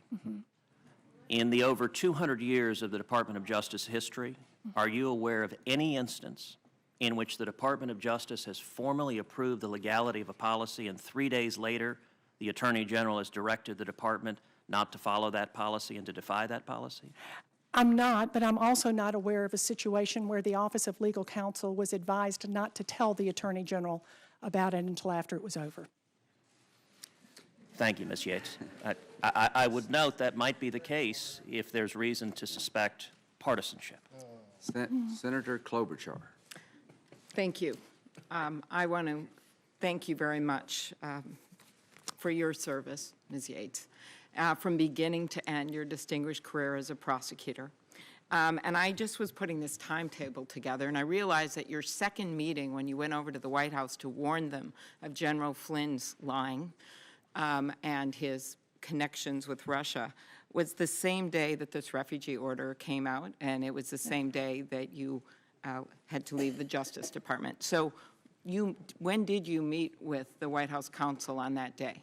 I met with White House counsel, best I can recall, about 3 o'clock in the afternoon on the 30th. And during that meeting, did anyone mention that this refugee order was about to come out to the acting Attorney General of the United States? No, and that was one thing that was of concern to us, is that not only was department leadership not consulted here, and beyond department leadership, really the subject matter experts, the national security experts, not only was the department not consulted, we weren't even told about it. And I learned about this from media reports. So you learned about it after the meeting at the White House counsel from the media? Right.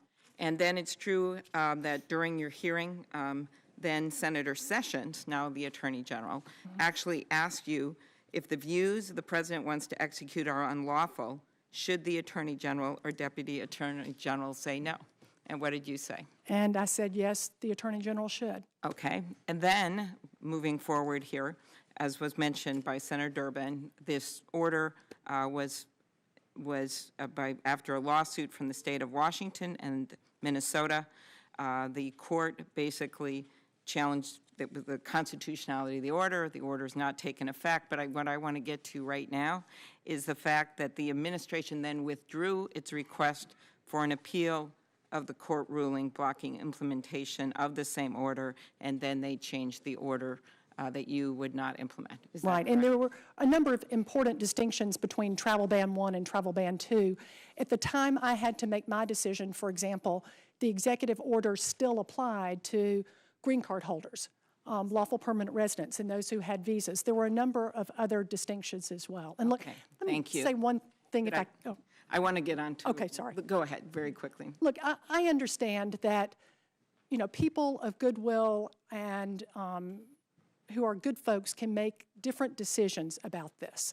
I understand that, but all I can say is that I did my job the best way I knew how. I looked at this EO, I looked at the law, I talked with the folks at the Department of Justice, gathered them all to get their views and their input, and I did my job. Okay, I appreciate that. Let's go to Russia. December 29th, this is the date that actually Senator Graham and I were with Senator McCain hearing about Russian interference, meeting with leaders in the Baltics, Georgia, and Ukraine. This is the date that the president expanded the sanctions against Russia, and this is the date that Michael Flynn reportedly talked to the Russians perhaps several times about sanctions. He then went on to not tell the truth to the vice president. And one of the White House officials has described the notification that you provided warning them of this as a heads up. How would you describe a heads up? Well, at the risk of trying to characterize it, I mean, we were there to tell the White House about something we were very concerned about and emphasized to them repeatedly it was so that they could take action. So it was much more formal than just a simple, hey, this is happening. Michael Flynn did not resign his position as National Security Advisor until February 13th. That is 18 days after you went over there with the formal warning. And in particular, after they knew about this on January 28th, Flynn was allowed to join President Trump on an hour-long telephone call with Russian President Vladimir Putin. Do you have any doubt that the information that you conveyed to the White House on January 26th should have been made clear that Flynn had been potentially compromised by Russia, that this information was clear? Well, the purpose in our telling them, again, was so that they could act and so that they could convey that information. So I would hope that they did. If a high-ranking national security official is caught on tape with a foreign official saying one thing in private and then caught in public saying another thing to the vice president, is that material for blackmail? Certainly. Do you want to add anything to that, Director Clapper? No, Okay. I think it's pretty clear, and I think it's pretty clear why we've had this hearing today. I wanted to ask you, Director Clapper, a few things about just in general this Russian influence. When Director Comey was here last week, he said, I think that one of the lessons that the Russians may have drawn from this, he's talking about the election, the influence, is that this works. Those were Comey's words. Do you agree? absolutely. And as I said in my statement, the Russians have to be celebrating the success of what they set out to do with rather minimal resource expenditure. And the first objective was to sow discord and dissension, which they certainly did. And when you look at this, in addition to the hacking into the DNC and Podesta's emails, all those things, we also had the fake news propaganda, which is referenced in the report. I believe it's $200 million. Is that all they spent in the scheme of things, something like that? If that, which doesn't include government support to subsidies to RT. And how does RT work when you look at the? Well, RT is essentially a propaganda mouthpiece for the government, since the predominance of its funding comes from the government. The management is close to Putin, so it's a, as I say, I think a Russian governmental mouthpiece. Ms. Yates, I'm asking you in your capacity as a former Attorney General and Deputy Attorney General, I'd ask this of Director Comey about the use of shell corporations. Now, something like 50% of real estate deals over $5 million are now done with shell corporations. We're trying to push so that the Treasury Department puts more transparency. This is something that the European countries are working on right now. And I'm very concerned that this is another vehicle where money is laundered. I'm concerned about loopholes in our campaign finance laws as well. But could you address this just from your experience as a criminal prosecutor? Sure, and those are all valid concerns. We're actually lagging behind other countries in the world, and we don't want to become a haven then, where you can have shell corporations that can be used for all sorts of nefarious purposes that can have national security implications as well as criminal implications. Director Clapper, did you want to add anything to that? And again, this is why I believe an independent commission, in addition to the great work that's being done by this subcommittee and the Senate Intelligence Committee, which is so important, as well as the investigation, an independent commission would allow a panel of experts to go into the next election, go into 2020, where Director Comey had said, I expect to see them back in 2018 and especially 2020. Those are his words. Do you agree with that, Director? Absolutely. And that is why an independent commission would allow us to come up with some ideas on how we can stop this from happening again, whether it is how the media handle these things, how campaigns handle these things, how intelligence agencies, when they find out, handle these things, because we cannot allow foreign countries to influence our democracies. Do you agree, Director Clapper? I certainly do, and I understand how critical leaks are and unmasking and all these ancillary issues. But to me, the transcendent issue here is the Russian interference in our election process and what that means to the erosion of the fundamental fabric of our democracy. And that, to me, is a huge deal. And they're going to continue to do it, and why not? It proved successful. Thank you. Until they pay a price, I hope, which they will soon pay. Senator Sass. Thank you, Mr. Chairman. Thank you both for being here. Director Clapper, how likely do you think it is that foreign intelligence services are trying to compromise congressional IT systems? Well, I think that's congressional IT systems are a target and have been, and certainly I saw examples of that during my time as DNI, and this is one case where we expeditiously informed the Congress when we saw evidence of that. And again, that's not just Russians. There are others out there doing the same thing. And what intel value would it provide to them? Well, depending on the nature of the material that they purloined, it could be quite sensitive. Hard to make a general statement about it, but just as a general rule, it could be quite damaging. And could you talk a little bit about the relationship between that particular intel gathering on legislators and the interface with propaganda campaigns, such as you say Russia? I've heard you testify in other places about Russia's activity among their near neighbors. What's the relationship between propaganda and direct intel gathering? I mean, on the part of the Russians? Yeah, well, among their neighbors. They would certainly use that as they have, and examples of that in places like Georgia and the Baltics, where they will turn evidence that, or what they've gathered, and use that as leverage, or if they can, to use compromat, the Russian acronym for compromise of material, whether real or contrived. So there's all kinds of nefarious things they can potentially do if they gather information like that. One of the unhelpful ways that we talk about this issue in the present context in D.C.'s polarized context is it's almost always retrospective about our election in 2016, and so it devolves into a shirts and skins exercise about what candidate you allegedly supported. Director Comey last week said that he expects, as Senator Klobuchar just quoted him, he expects the Russians to be back in 2018 and back with a vengeance in 2020. I think it would be helpful for the American people to understand what Russia does among its near neighbors now. So could you unpack a little bit more of how that works? Well, if anything, in many ways, particularly those countries that were in the former Soviet orbit, which they still feel, shall I say, paternal about. And so places like Moldova or the Baltics, Georgia, they are very aggressive in using all the multitude of tools that were on Senator Whitehouse's checklist, wherever they can, however they can, to influence the outcome of elections towards candidates for whatever office whom they think will be more pliant with them. And of course, what's new and different here is that aggressiveness is spreading into Western Europe, as we've seen, I believe, in France and will in Germany.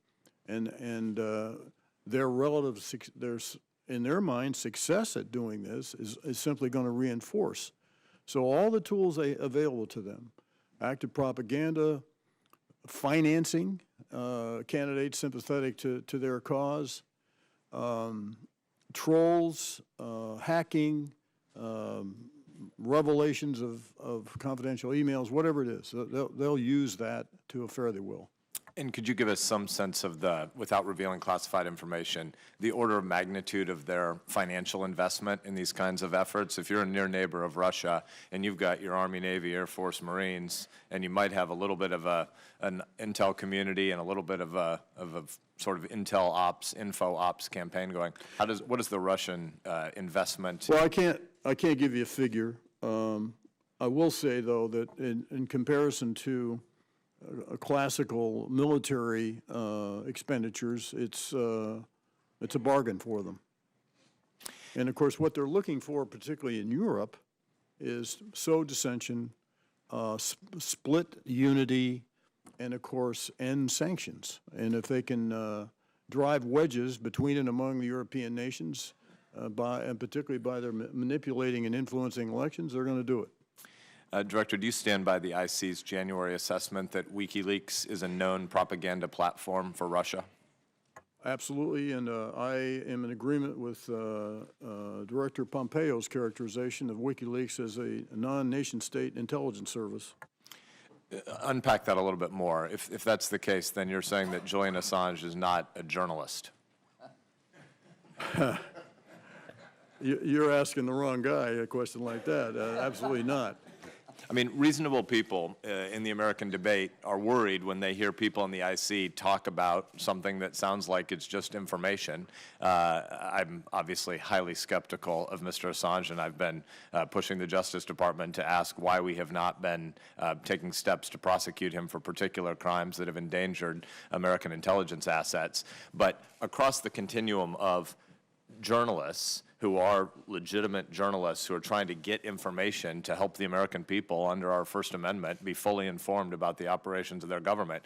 There are people in the journalistic community who will lean on IC resources to say, we want to know all that you're able to tell us, and the burden of proof, the burden is on the intelligence official not to leak classified information. The burden is not on the journalist to not ask hard questions. That's so absolutely correct. It's useful for the American people to hear you explain why is Assange something other than just an American journalist asking hard questions. Well, I think, and there's obviously judgment here, and when a journalist does harm to the country, harms our national security, compromises sensitive sources and methods in tradecraft, and puts the country deliberately puts the country in jeopardy, I think that's the line is crossed. That's a red line, to use a phrase that I think is unacceptable.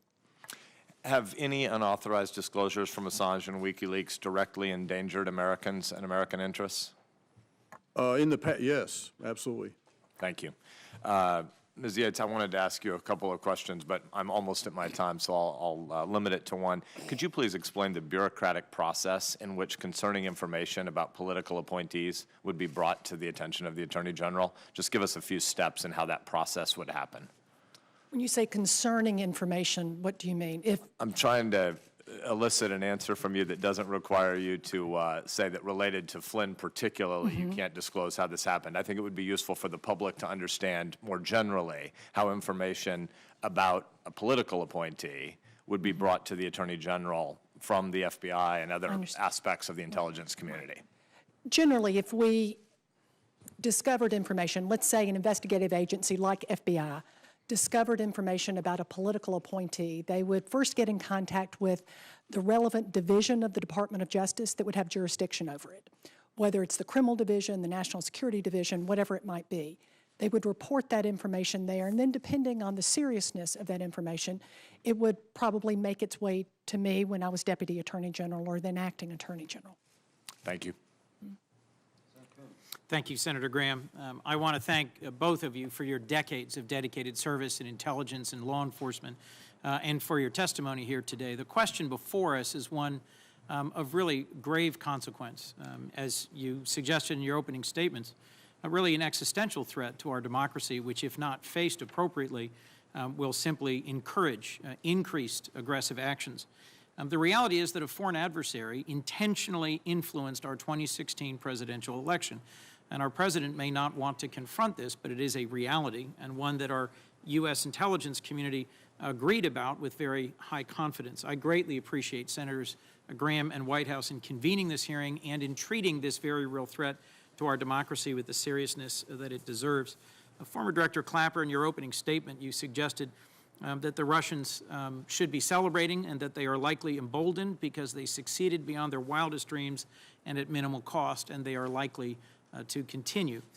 In the French national elections, which just concluded yesterday, there was a stunning dump of hacked emails at the last moment in an attempt, I at least believe, to influence the outcome of that election in a way designed to help advance a candidate favored by the Kremlin. And in that instance, there was a significant amount of fake news, of manufactured articles mixed in with seemingly actual emails that had been hacked. And there are allegations that there was coordination between alt-right news sites trying to forward this information and to get it out around France and around the world.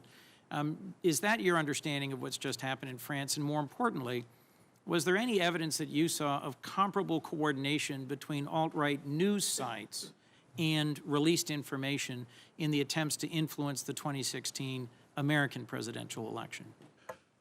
Senator Coons, I honestly, all I know is what I'm reading in the media, and so I don't have access to any intelligence information that would help me cast any light or could authoritatively answer your question. All I know is it's what's in the media.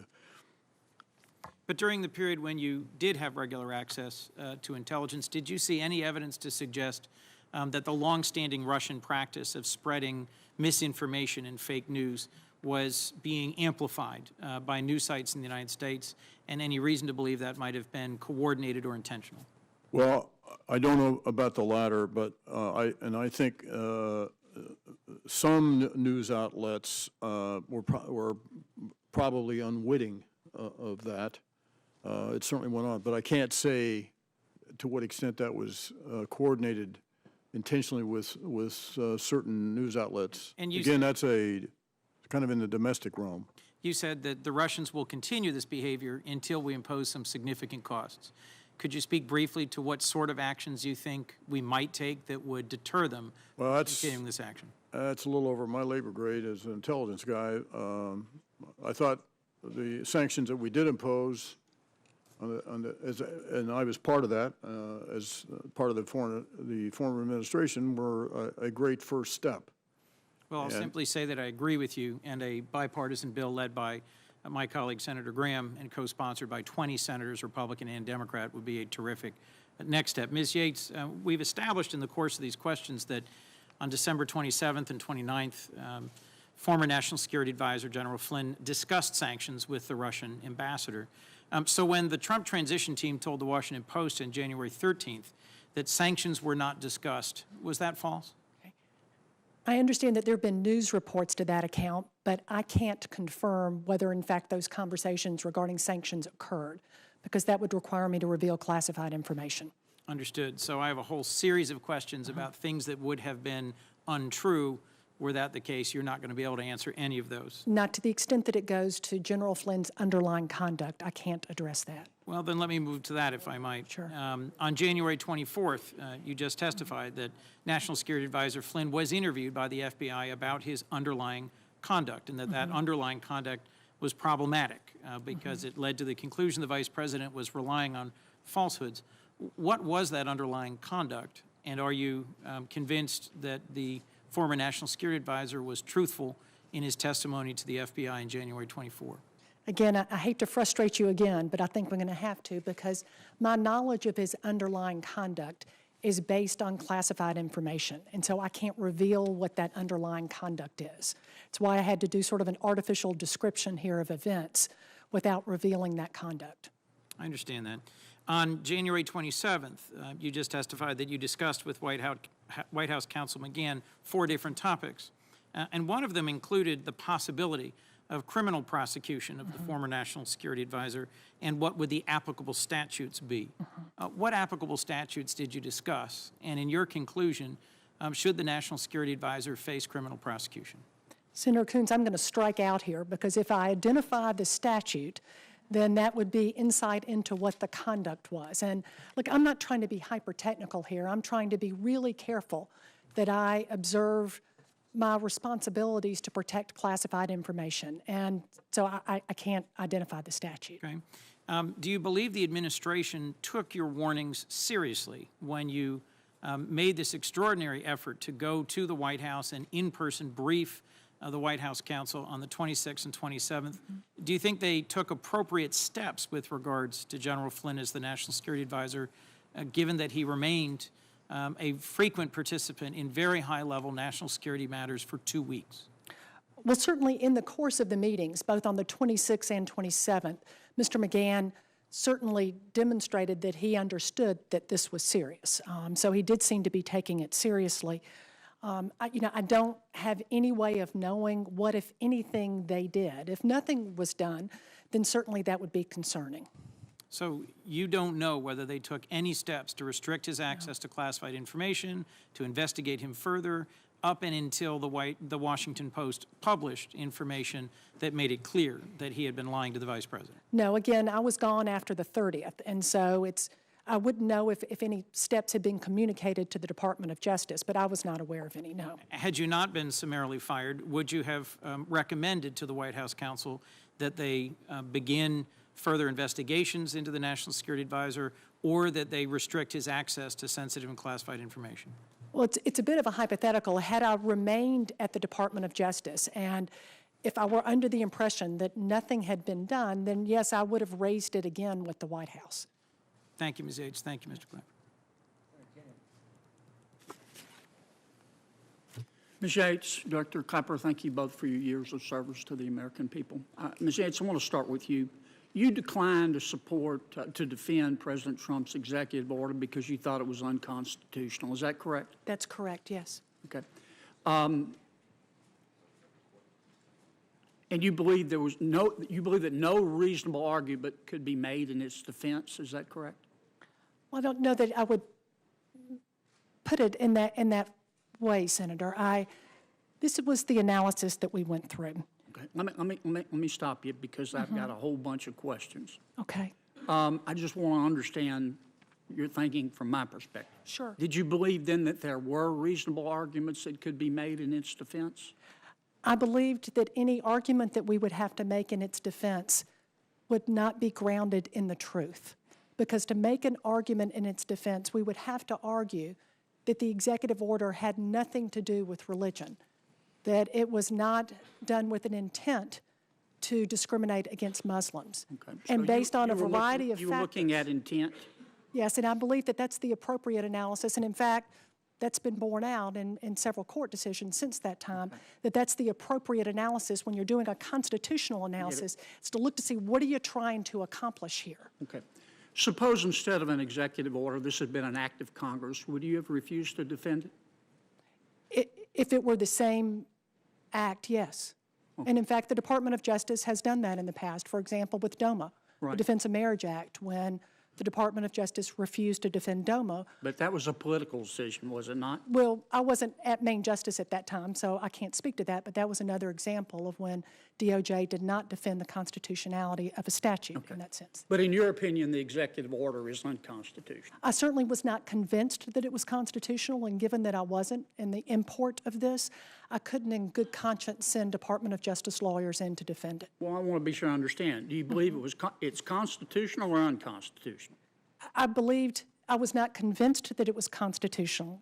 I believed that it was unconstitutional in the sense that there was no way in the world I could send folks in there to argue something that we didn't believe to be the truth. So you believe it's unconstitutional? Yes. Okay. I don't mean to wax too metaphysical. And if I can say, I can understand why you might be a little frustrated with the language here. I'm not frustrated. I'm happy as a clam. No, and here's the reason. Let me give you a little idea of the timing Okay, but of let this. me stop you because I don't have much time. I got a lot of ground to cover. Okay. I don't mean to wax too metaphysical here, but at what point does an act of Congress or an executive order become unconstitutional? Well, it all depends on what the act does. No, but I mean, at what point is it become, I can look at a statute and say, I think that's unconstitutional. Does that make it unconstitutional? I think the issue that we faced at the Department of Justice is to defend this executive order would require lawyers to go in and argue that this has nothing to do with religion. But at what point does a statute or an executive order become unconstitutional? Is it some a priori determination? It becomes, I mean, what I'm telling you what I'm getting at, and I don't mean any disrespect. Who appointed you to the United States Supreme Court? I was mean, appointed. that determined, isn't it a court of final jurisdiction decides what's constitutional and not? In fact, aren't most acts of Congress presumed to be constitutional? They are presumed, but they're not always constitutional. And no, of course, I was not on the Supreme Court. And I can tell you, Senator, look, we really wrestled over this decision. I personally wrestled over this decision. And it was not one that I took lightly at all. But it was because I took my responsibility seriously as acting Attorney General. I believe you believe what you're saying. Yes, I do. I'm just trying to understand, this is likely to come up in the future. Well, At what point does an executive order or statute become unconstitutional? When I think it's unconstitutional, or you think it's unconstitutional, or a court of final jurisdiction says it's unconstitutional? I believe that it is the responsibility of the Attorney General. If the President asks him or her to do something that he or she believes is unlawful or unconstitutional, to say no. And that's what I did. Okay, I get it. All right, let me ask you both a couple of questions. Can we agree, Director and Counselor, that the Russians attempted to influence the outcome of the election? Yes, sir, absolutely. Yes. Do you believe that the Russians did, in fact, influence the outcome of the election, Director? In our intelligence community assessment, we made the point that we could not make that call. The intelligence community has neither the authority, the expertise, or the resources to make that judgment. The only thing we said was we saw no evidence of influencing voter tallies in any of the 50 states. But we were not in a position to judge what actual outcome on the election. How about you, Ms. Yates? I don't know the answer to that. I think that's part of the problem is we'll never know. Okay. Have you ever heard, the Russians have been doing this for years, have they not? I'm not minimizing what they did. I think they did try to influence the election. It's absolutely true. As I pointed out, as I mentioned in my opening statement, sir, they've been doing this since at least the 60s. Okay. The difference, however, was this is unprecedented in terms of its aggressiveness and the multifaceted campaign that they mounted. That's new. Isn't it a fact that in 1968, the Kremlin, actually Service A, which was part of the AGB, attempted to subsidize the campaign of Hubert Humphrey? I don't know the specifics of that. I didn't want to research that, but again, that certainly comports with what the Russian tactics would be. Okay. Isn't it a fact that in 1984, the Kremlin tried to stop Ronald Reagan from being reelected? Again, I'd have to do some research to verify that, but again, it certainly comports with what, if they chose a candidate they for whatever reason they had an aversion to, they would do that. Okay. General Clapper, have you ever leaked information, classified or unclassified, to a member of the press? Not wittingly or knowingly, as I said in my statement. Classified or unclassified? Well, unclassified is not leaking. Unclassified, that's somewhat of a non sequitur. Have you ever given information to a reporter that you didn't want to have your name connected with, but you wanted to see it in the paper? I have not. I've had many encounters with media over my career. I'm sorry about that. How about you, Ms. Yates? Now, other than situations where the Department of Justice would arrange, for example, for me to talk on background with reporters about a particular issue, to educate them about that, no, I've certainly never provided classified information, and that would be the only kind of background information. Do you And know? I've done the same thing, but certainly not, that doesn't include sharing classified information. Do you know anybody else at Justice who has ever leaked classified or unclassified information to the press? No. Ms. Yates? No. Okay. Thank you, Mr. Chairman. I went over. I apologize. That's okay. Senator Lee. Thank you, Mr. Chairman. General Clapper, Ms. Yates, good to see you again. Good to have you back here. Ms. Yates, I remember so well your confirmation Sounds hearing. like it's one. And I remember one senator just bearing in on you, tensely bearing in on you, saying, would you stand up to the President of the United States if you thought he was asking you to do something unlawful? He's demanding under oath for you to say, yes, you would stand up. And you told then Senator Jeff Sessions of Alabama that's what you would do. And it appears to me that you've kept your word. Apparently it's okay to keep your word if, depending upon who the administration is. But I'm proud of you for keeping your word. When the president tried to set a religious test for entrance into this country, something most first-year law students would say was unconstitutional, you said you weren't going to uphold it. I wish that Mr. Sessions and others had kept it as consistent in this administration as they did in the last. That's my editorial judgment.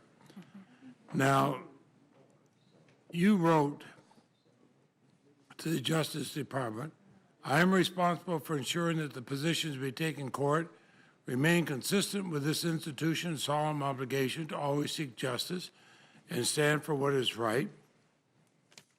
At present, I'm not convinced that the defense of the executive order is consistent with these responsibilities, nor am I convinced that the executive order is lawful. Is that an accurate statement of what you said? Yes, it is, Senator. And you still feel that way today? Yes, I do. The White House claimed that you betrayed the Department of Justice. Do you feel you betrayed the Department of Justice? No, Senator, I feel to have done anything else would have been a betrayal of my solemn obligation to represent the people and to uphold the law and the Constitution. Was the White House trying to tell the Justice Department how to carry out that executive order? Well, I didn't have a lot of discussion with the White House about this executive order.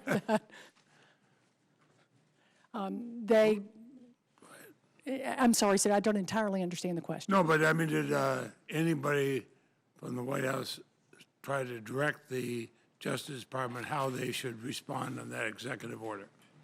Well, certainly there was discussion with the White House about litigation strategy, but that occurred, to my knowledge, over the weekend. But after the 30th, when I issued my directive, I was gone then that evening around 9 o'clock. So I don't know what other discussions occurred after that.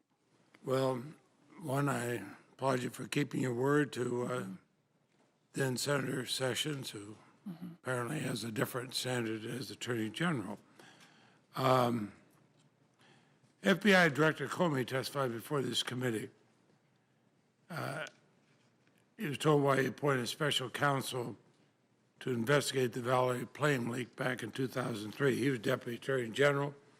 Attorney General Ashcroft has recused himself. The several senior officials in the Trump campaign administration are connected to this Russian investigation. The Attorney General was forced to recuse himself. Do you think this is the kind of situation where we should do what then Deputy Attorney General Comey, as acting Attorney General, did in the plane investigation and appoint a special counsel? Well, Senator, I think that my successor, Rod Rosenstein, has a big job ahead of him, and I don't think I'm going to be giving him any advice from the cheap seats about how he needs to do it. Okay, well, let me ask you this. We know that about General Flynn's vulnerability to Russian blackmail. Attorney General Sessions misled this committee about his contacts and had to change his testimony. The president's son-in-law and senior advisor also reportedly failed to disclose contacts on their security clearance forms. Do you have or did you have any concerns about the Attorney General, about Mr. Kushner, or other Trump officials' vulnerability to blackmail? All of this information came to light after I was no longer with DOJ. Did you have concern, though, while you were at DOJ that General Flynn might be vulnerable to blackmail? Yes, I did, and expressed those to the White House. And you stated why you feel he may have been vulnerable to blackmail, and if somebody else fell into that same category, might they be vulnerable to blackmail? Well, certainly any time the Russians have compromising information on you, then you are certainly vulnerable to blackmail. Let me ask General Clapper this. You've looked at a lot of these. You have the case of senior government officials. If they have hidden financial information, things that are normally disclosed when they take a senior official position,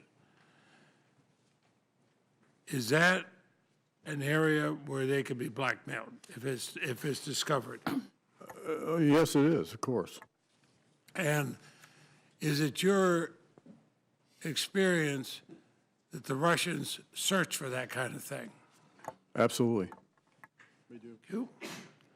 In January, the intelligence community, the FBI, CIA, NSA, concluded high confidence that Russia interfered in the 2016 election to denigrate Secretary Clinton, help elect Donald Trump. Last week, President Trump contradicted that consensus. He said, well, it could have been China, it could have been a lot of different groups. You feel Russia was responsible? Absolutely. Regrettably, Senator Leahy, although the conclusions that we rendered were the same as in the highly classified report as in the unclassified, unfortunately, a lot of the substantiation for that could not be put in the unclassified report because of the sensitivity of it. To me, the evidence was overwhelming and very compelling that the Russians did this. Does it serve any purpose for high officials like the president to say, well, it could have been somebody else, it could have been China? I mean, does that help us or does that help Russia? Well, I guess it could be, you could rationalize that helps the Russians by obfuscating who was actually responsible. Thank you. Thank you very much, General. Thank you, Ms. Yates. It's good to have you both here.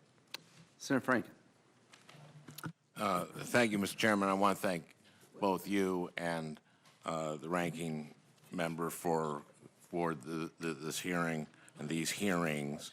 And I want to thank General Clapper and Attorney General Yates for appearing today. We have, the intelligence communities have concluded, all 17 of them, that Russia interfered with this election. And we all know how, that's right. Senator, as I pointed out in my statement, Senator Franken, there were only 3 agencies that directly involved in this assessment, plus my office. But all 17 signed on to that. Well, we didn't go through that process. This was a special situation because of the time limits and what I knew to be who could really contribute to this and the sensitivity of the information. We decided it was a conscious judgment to restrict it to those 3. I'm not aware of anyone who dissented or disagreed when it came out. Okay. And I think anyone who's looked at even the unclassified report is pretty convinced that this is what happened. And one of the questions is, why did they favor Donald Trump? There are a number of contacts and communications that between Trump campaign officials and associates and members of the Trump administration, Jeff Sessions, as Senator Leahy mentioned, Carter Page, a former campaign advisor, Paul Manafort, who was a former campaign manager and chief strategist, Rex Tillerson, Secretary of State, got a friend of Russia award, Roger Stone, and of course, Jared Kushner, White House senior advisor, son-in-law, and Michael Flynn.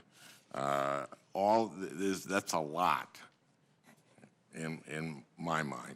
Now, going to Flynn, he appeared during the campaign on Russia Today. Russia Today is the propaganda arm, one of the propaganda's arm of. And now, you, General, since you've retired, have you appeared on Russia Today? Not wittingly, no. No. Okay. And General Flynn received $37,000 for sitting next to Putin at the 10th anniversary of Russia Today.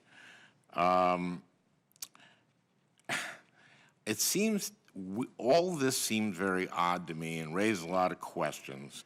I was struck that Mr. McGahn did not ask you in the second meeting why DOJ, General Yates, would have concerns that the National Security Advisor had lied to the Vice President. In the first meeting, did you mention that? That he might be compromised? Certainly, we went through all of our concerns in the first meeting. And it was in the second meeting that he just raised the question of essentially, why is this an issue for the Department of Justice if one White House official lies to another? Okay, I don't understand why he didn't understand that. I'm not sure I can help you with that, Senator. This is, General Flynn after that, for 18 days, stayed there and was in one classified thing after another. There are policies to deal with who gets clearance, security clearance, and not. Executive Order 12968 outlines the rules for security clearances. And it says that when there's a credible allegation that raises concern about someone's fitness to access classified information, that person's clearance should be suspended pending investigation. Is that right? The executive order also states that clearance holders must always demonstrate, quote, trustworthiness, honesty, reliability, discretion, and sound judgment, as well as freedom from allegiances and potential for coercion. Is that right? And yet, the White House counsel did not understand why the Department of Justice was concerned? Well, to be fair to Mr. McGahn, I think the issue that he raised, he wasn't clear on was why we cared that Michael Flynn had lied to the Vice President and others. Why that was a matter essentially. I think that's clear. Within DOJ jurisdiction. I think it's so clear. Yeah. I can't, and the President had told, President Obama had told the incoming President-elect that 2 days after the election, don't hire this guy. I don't know anything about that. Well, that's what we've heard. And we have McGahn doesn't understand what's wrong with this. And then we have Spicer, the press secretary, saying the president was told about this. The president was told about this in late January, according to the press secretary. So now he's got a guy who has been, the former president said, don't hire this guy. He's clearly compromised. He's lied to the vice president, and he keeps him on. And he lets him be in all these classified phone. He lets him talk with Putin, President of the United States, and the National Security Advisor sit in the Oval Office and discuss this with Putin. Is it possible that the reason that he didn't fire him then was that, well, if I fire him for talking to the Russians about sanctions, and if I fire, what about all the other people on my team who coordinated? I mean, isn't it possible that the reason, because you ask yourself, why wouldn't you fire a guy who did this? And all I can think of is that he would say, well, we've got all these other people in the administration who've had contacts. We have all these other people in the administration who coordinated, who were talking. Maybe that, I'm just trying to put we're trying to put a puzzle together here, everybody. And maybe, just maybe, he didn't get rid of a guy who lied to the vice president, who got paid by the Russians, who went on Russia Today, because there are other people in his administration who met secretly with the Russians and didn't reveal it till later, until they were caught. That may be why it took him 18 days until it came public to get rid of Mike Flynn, who was a danger to this republic. Care to comment? I don't think I'm going to touch that, Senator. Thank you. Senator Blumenthal.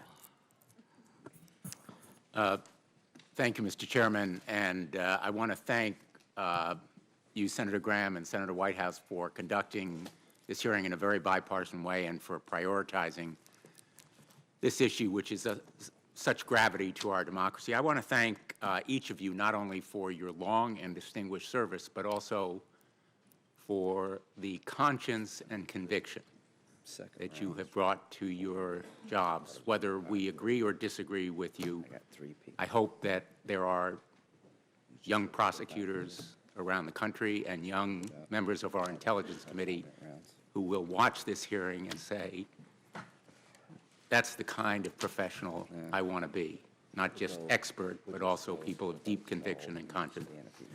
And I agree with my colleagues that there ought to be an independent commission that can have public hearings, produce recommendations and a report.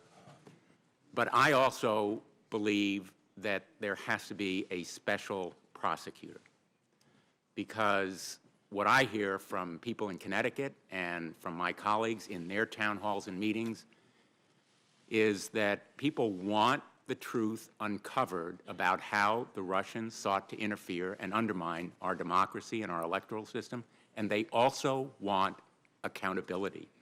They want not only the Russians to pay a price, they want anybody who colluded with the Russians or aided and abetted them to pay a price as well. And there are criminal statutes that prohibit that kind of collusion and impose serious criminal fines and imprisonment for people who might have done that.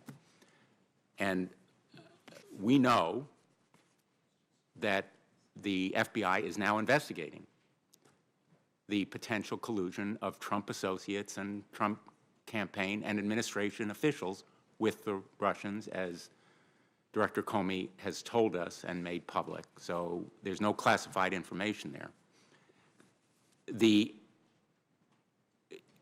meeting that the FBI conducted on January 24th, preceded by 1 day, approximately, your first meeting with Donald McGahn. Isn't it a fact that Michael Flynn lied to the FBI? And I can't reveal the internal FBI investigation, Senator, even though that part would not technically be classified. It's an ongoing investigation, and I can't reveal that. Did you tell Donald McGahn that then National Security Advisor Flynn told the truth to the FBI? No, he asked me how he had done in the interview, and I specifically declined to answer that. Because it was part of an investigation. That's right. Was that intended to indicate to him that Michael Flynn had a problem in that interview? No, I was intending to let him know that Michael Flynn had a problem on a lot of levels, but it wasn't necessarily with respect to how he performed in the interview. I was intentionally not letting him know how the interview had gone. And lying to the FBI is a crime, correct? It is, yes. Violation of 18 United States Code 1001. That's right. And it's punishable by 5 years in prison. Yes, it is. So if Michael Flynn lied to the FBI, he had a ton of legal trouble facing him. He could face criminal prosecution if he lied to the FBI, yes. And if he became a foreign agent for another country, for Turkey, which he was a foreign agent for, without getting permission from the Department of Defense, he faced criminal penalties for that and still faces them, correct? Yes, it's certainly FARA violations can be criminally prosecuted, yes. In fact, it's a violation of 18 United States Code 219, and that's punishable by 2 years in prison, correct? Mm-hmm. And his failure to disclose payments from foreign sources, which also he had done before you went to Donald McGahn, is also criminally punishable, is it not? That was not a topic I discussed with Mr. McGahn, and so not something I can discuss here today. But it is, in fact, from your knowledge, a violation of criminal law, is it not? To not disclose payments from foreign, yes, but I'm not speaking to his specific conduct, just generally that it is, yes. If Michael Flynn is prosecuted for any of these crimes, isn't it possible that the Vice President of the United States might be a witness? I guess it would depend on the crime. If it were a false statement to the FBI about his conversations with the Russians, wouldn't the Vice President potentially be called as a witness to corroborate that false statement? You know, I would be, certainly that's possible, but I'd be speculating how such criminal prosecution would come together. So where I'm going is the need for a special prosecutor is because officials at the highest level who are responsible for appointing the Deputy Attorney General, the United States Attorney General, are all potentially witnesses, and they are even targets, correct? Potentially. And so a special counsel, in order to hold those government officials or others responsible, really has to be independent, correct? Well, Department of Justice lawyers pride themselves in being able to be independent regardless of whether they're appointed as a special counsel. But the ultimate decision whether or not to prosecute, for the sake of appearance, as well as in reality, should be made by someone who is unquestionably independent, objective, and impartial. Senator, I absolutely understand your concerns here. But the fact of the matter is that particularly as someone who just departed from the Department of Justice, I'm just not going to wade into whether or not they should have a special counsel or an independent counsel in this matter. I don't really think they need the formers telling them how to do their jobs. Well, I'm going to be very unfair to you and just ask you as a private citizen, wouldn't you like to see a special counsel appointed under these circumstances? Not going to go there either, Senator. As an expert witness for our committee. I'll qualify you as an expert if Judge Graham allows me to do it. You'll have to pay her. Let me just close by asking you, my colleague, Senator Franken, made reference to warnings given to the given by President Obama to then President-elect Trump about hiring Michael Flynn. That is a public report from the New York Times, in fact, of today, which I asked be entered into the record. And I also ask and be entered into the record the February 9th report from the Washington Post. I believe there's been a reference to it. Without that published report and without the free press telling us a lot of what went on, Michael Flynn might still be sitting in the White House as National Security Advisor, because by January 30th, you were forced to resign, correct? You were fired. Yes, I was fired. So nobody was around to tell the White House, as you said, that our national security was in danger. Well, there were still the career officials in the National Security Division who had been working with me on this matter that were there and were certainly conversant in the facts.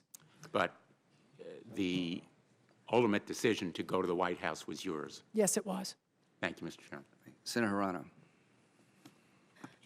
Thank you, Mr. Chairman. In spite of the Trump administration's ongoing efforts to convince all of us that there's nothing to see here with regard to Russian interference with our 2016 election and Trump team's connections to these efforts, we need to get to the bottom of this, and so I thank Chair Graham and our ranking member White House for these hearings. And in fact, I just had a number of town hall meetings in Hawaii this past weekend, and hundreds of people came, and believe me, they care that we get to the bottom of this. The Trump administration blames President Obama for failing to suspend General Flynn's clearance. And in fact, in a press conference today, Sean Spicer said, quote, "Everyone in the government goes through the same process." And quote, he also said, quote, "There's no difference of a security clearance once it's issued," end quote. And basically, as far as this administration is concerned, nothing more needed to be done by them regarding General Flynn's clearance.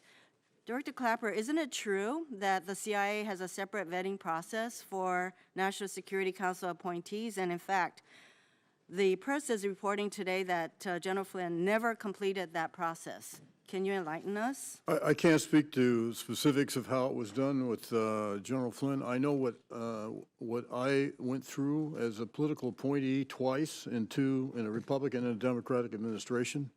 And the vetting process for either a political appointee or someone working in the White House is far, far more invasive and far, far more thorough than a standard TSSCI clearance process.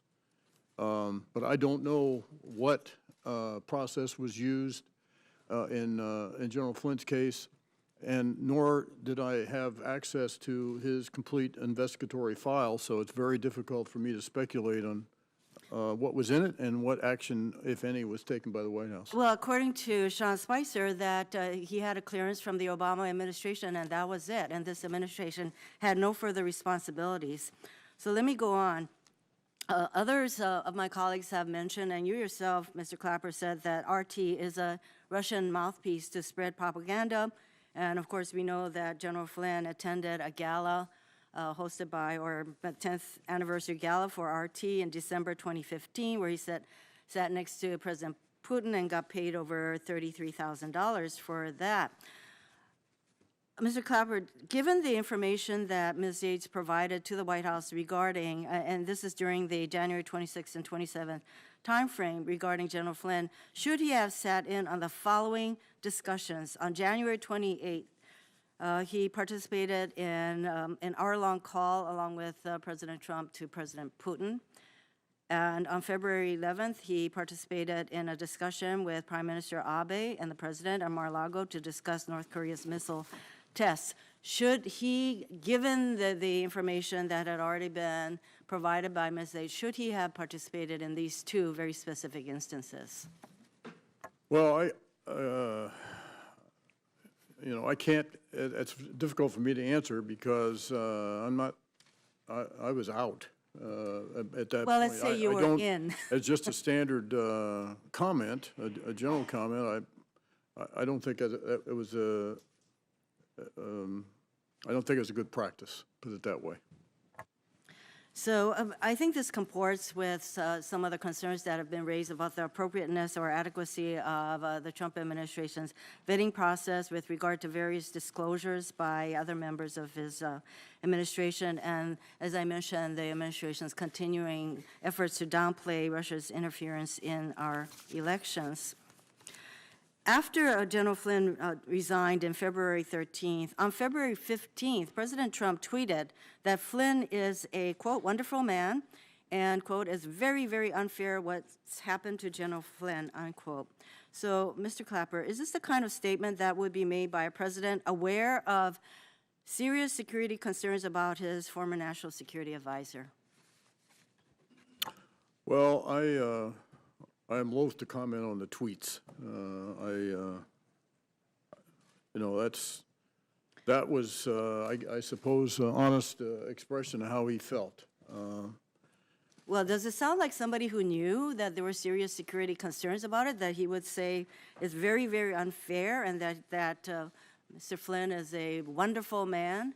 Maybe I should just let people can draw their own conclusions. I don't know what information was conveyed to the president. I have no insight there. So I don't know to the extent to which he had an understanding of what the former acting attorney general conveyed.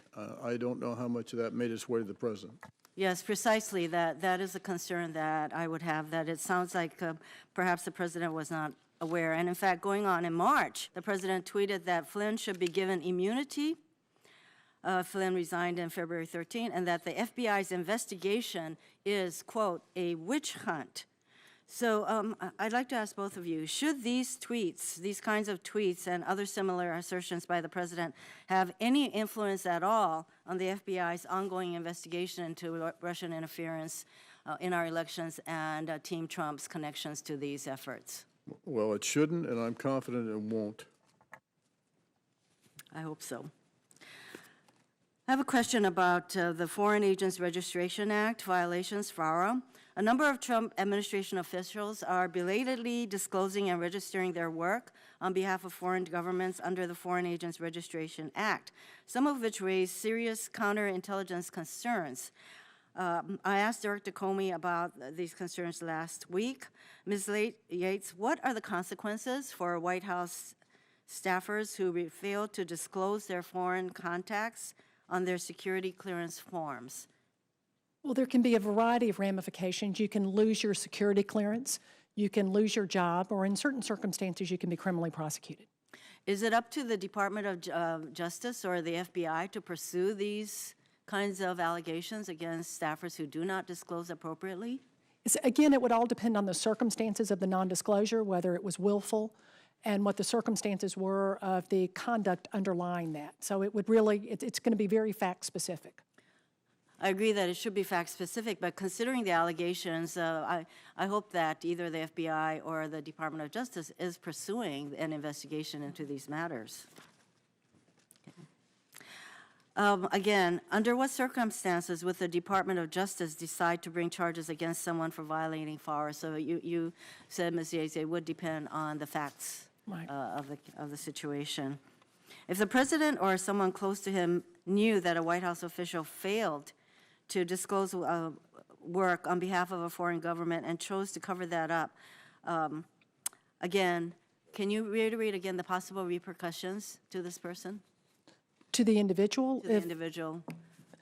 Again, let's say that the allegations are proven true. That they failed to disclose their activity and that the president covered it up or the individual did? Let's say the president knew or the administration knew and then the individual also covered it up. Oh. Well, cover-ups are bad. That usually is evidence of intent, and so that's something that we look at in making determinations about whether it's something that should be criminally prosecuted. But again, you know, it's going to be very fact-specific. It's hard to give you a hard, fast answer there. And if the administration either knew or should have known, I'm sorry. Okay. Thank you very much. You've been very... We're going to do a second round, but we're going to do it quickly, and we're going to do 4-minute rounds, and there's light at the end of the tunnel. We got to vote at 5:30, so I promise you, you're going to get out of here pretty quick, but I know senators have questions, starting with me, and I'm going to enforce the 4 minutes to myself. General Clapper, during your investigation of all things Russia, Did you ever find a situation where a Trump business interest in Russia gave you concern?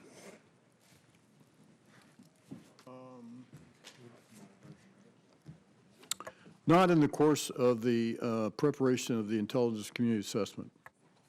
Since? I'm sorry? At all, anytime? Senator Graham, I can't comment on that because that impacts investigation. It wasn't enough to put into the report. That's correct. Okay. Ms. Yates, the rule of law, you cannot allow people to leak classified information because they want a particular outcome. That's not the rule of law. Is that correct? Absolutely. And I think you both agree with that concept. Yes. Did Mr. McCann, in your view, Ms. Yates, ask reasonable questions about your concerns? I didn't really have a judgment about whether they were reasonable or unreasonable, but I do think that Mr. McGann was trying to get to the bottom in our discussions of what had happened with General And he Flynn. wanted to actually see the information that you were talking about. He indicated he did. Again, I don't have any way of knowing what happened after But he that. said he wanted to, and you tried to set that up. That's right. Okay. Now, about surveillance. This is very important. An American citizen cannot be surveilled in the United States for colluding with a foreign government unless you have a warrant. Is that a true statement of the law? That's right. Is it fair to say that incidental collection occurs even in the United States? That's correct as well, yes. Okay, so there's two situations that we would have found out what General Flynn said to the Russian ambassador. If there was a FISA warrant focused on him, was there? Was You there? asking- Yes, either one of you.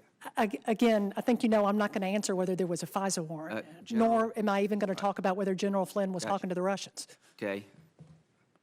Well, I have to, obviously, I'm going to go along with, Okay. Well, if he wasn't talking to the Russians, we've had a hearing for no good reason. So clearly, he's talking to the Russians, and we know about it. So if there is no FISA warrant, I'm going to find out about this, by the way. The other way that we know what he was talking about the Russian, if he was incidentally surveilled. So those are the two options. Do we know who unmasked the conversation between the Russian ambassador and General Flynn? Was there unmasking in this situation? are you looking at me? Yes, sir. I don't know. Do you, Ms. Yates? I can't speak to this specific situation, but can I try to clarify one point on this unmasking thing? Very quickly. Okay, I'll try to do it quickly. As a consumer of intelligence, I would, for example, I would receive intelligence reports from various I agencies. get that, no. Now, oftentimes, the names are already unmasked by the intelligence agency The itself. bottom line here is I want to know how it got to the Washington Post. Somebody had to have access to the information, and they gave it to the Washington Post. Is that a fair statement? That's right. That's what it looks like to me. Is that right, General Clapper? Yes. And it was, neither one of you did it. That's right. That's right. How many people can request unmasking of an American citizen in our government, General Clapper? How many? I don't have an exact number. It's, I think, fairly limited because it's normally fairly high-level officials. How did you know that General Flynn was talking to the Russians? Who told you? And I can't reveal that in an open setting. But what I was trying to say is that oftentimes we receive intelligence reports where the name of the American citizen is already unmasked, and it's unmasked by the intel agency because, not based on anybody's request, but because the name of that citizen is essential. Is that the situation here? I can't, Senator, I cannot Thank you. go My to the 4 minutes specifics. is up. Thank you both, but I want to know the answer to these questions. Senator Whitehouse. Thanks again, Chairman. Two things. One,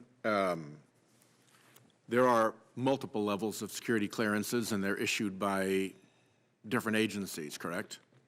So having one from DOD doesn't necessarily make you good for all positions in all places. It does not. And indeed, DOD operates clearances at multiple levels, correct? Right, but I think the key point here is that, as I indicated earlier, the requirements for a TSSCI versus the requirements for occupying a sensitive position in the White House as a part of the National Security Council or as Way higher than for a retired exactly, and general. and as I can attest, much more invasive Yep. and aggressive than a standard TSSCI. Now, in terms of compromised tradecraft, if you have somebody and you have them compromised, it's pretty standard compromised tradecraft to ask them to do some little thing for you under the threat of having the compromising information disclosed. And if you succeed, you now have two things on them.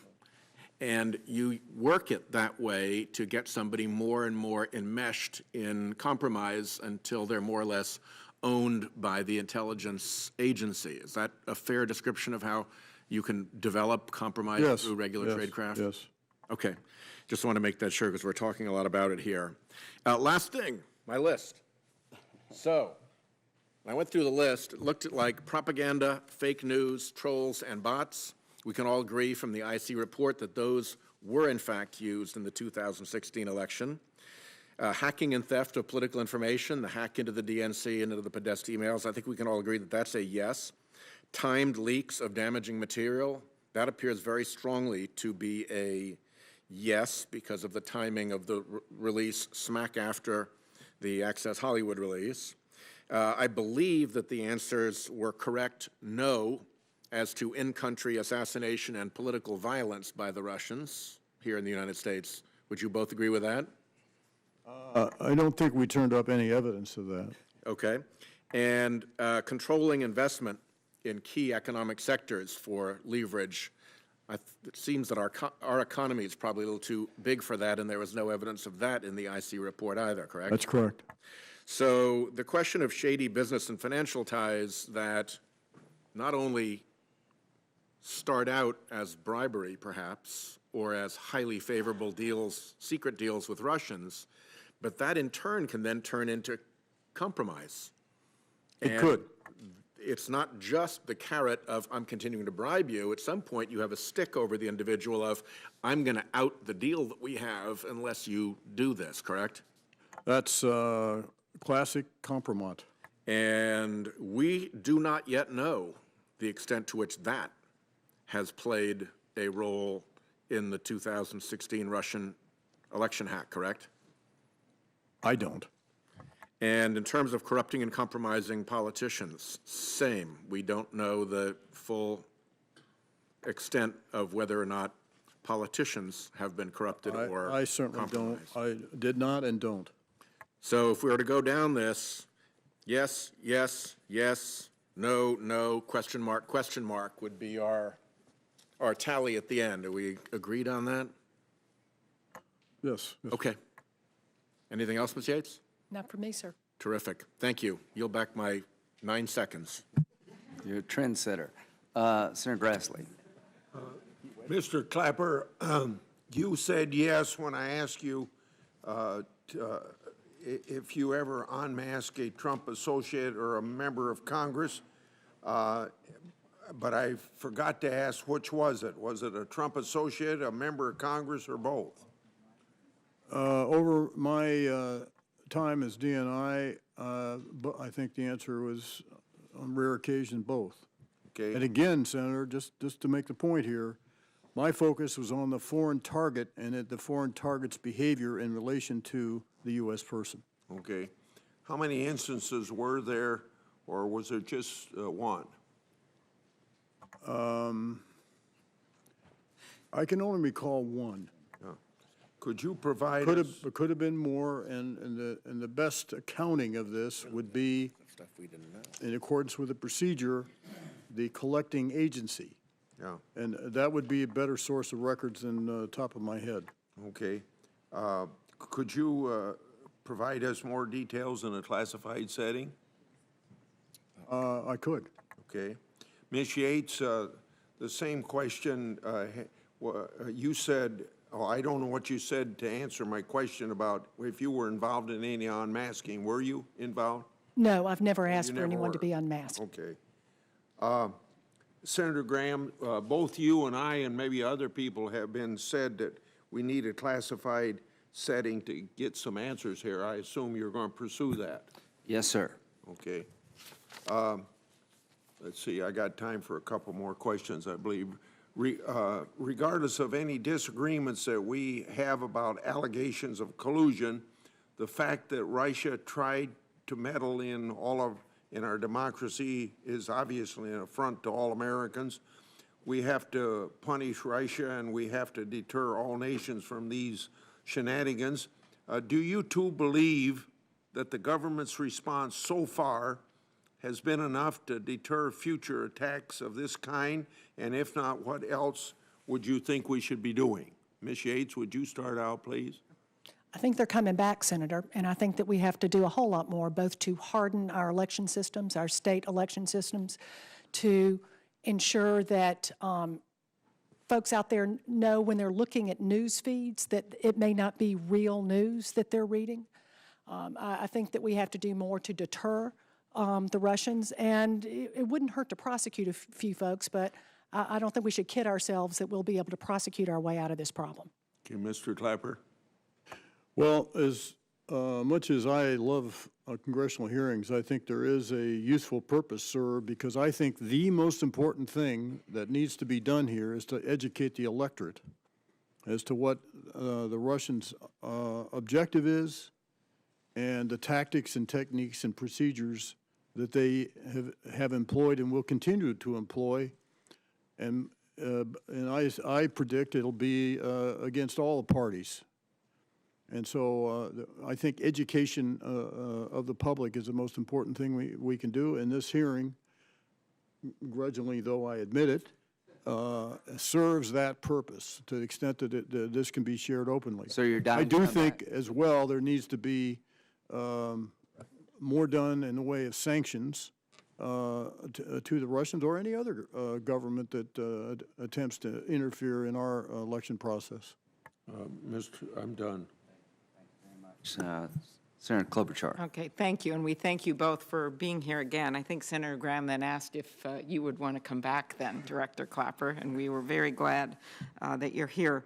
So when I asked my questions before, I asked about this general fact: if a high-ranking national security official is caught on tape with a foreign official saying one thing in private and then says something in public that's different, and if that's material for blackmail, and you both said that it was. Could you give me some examples, just from your experience, Director Clapper, of when Russians have used, for want of better words, sex lies and videotape against people as blackmail?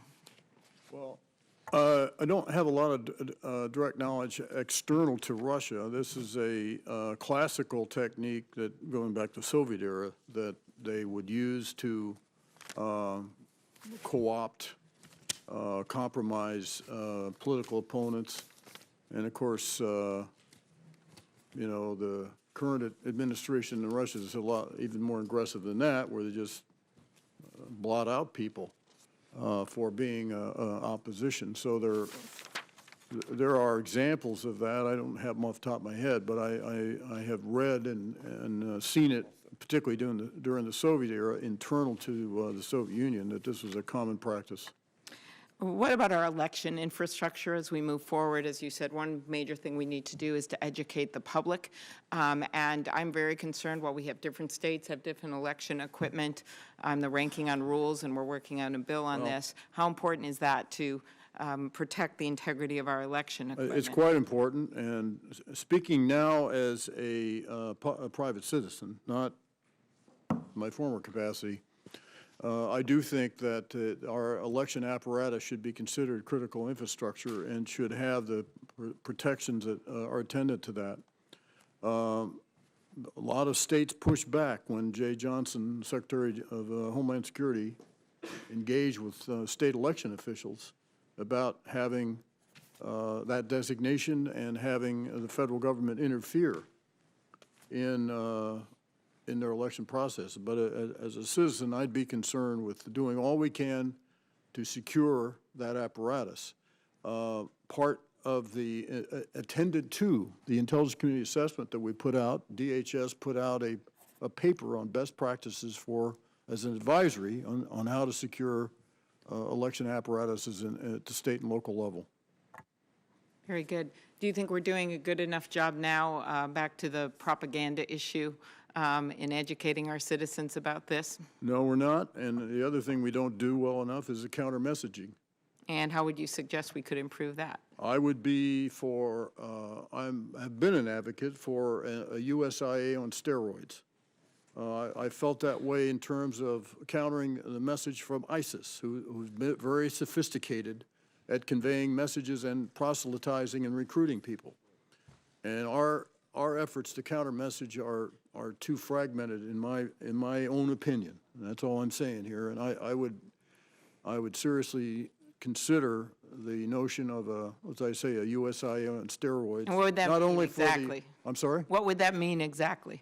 Well, someone that we could message or counter message, and our efforts to counter violent extremist ideology, particularly that from ISIS, who are very skilled at this.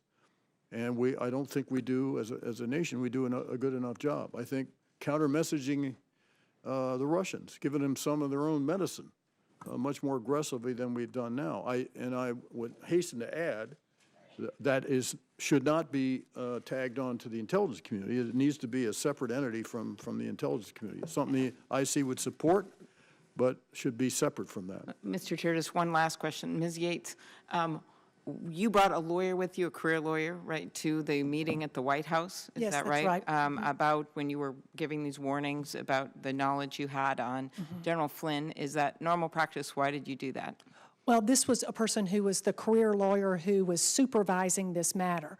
And we thought that it was important, first of all, she had been the one who was most intimately familiar with it. But secondly, we knew that my tenure was going to be short and wanted to make sure that there was continuity there and that there You was just didn't know it someone was going to be that short. I didn't know. Okay, Yeah. thank you. I think the vote is on, so I hate to change, but let's do 3 minutes. I can be very quick. Yes, sir.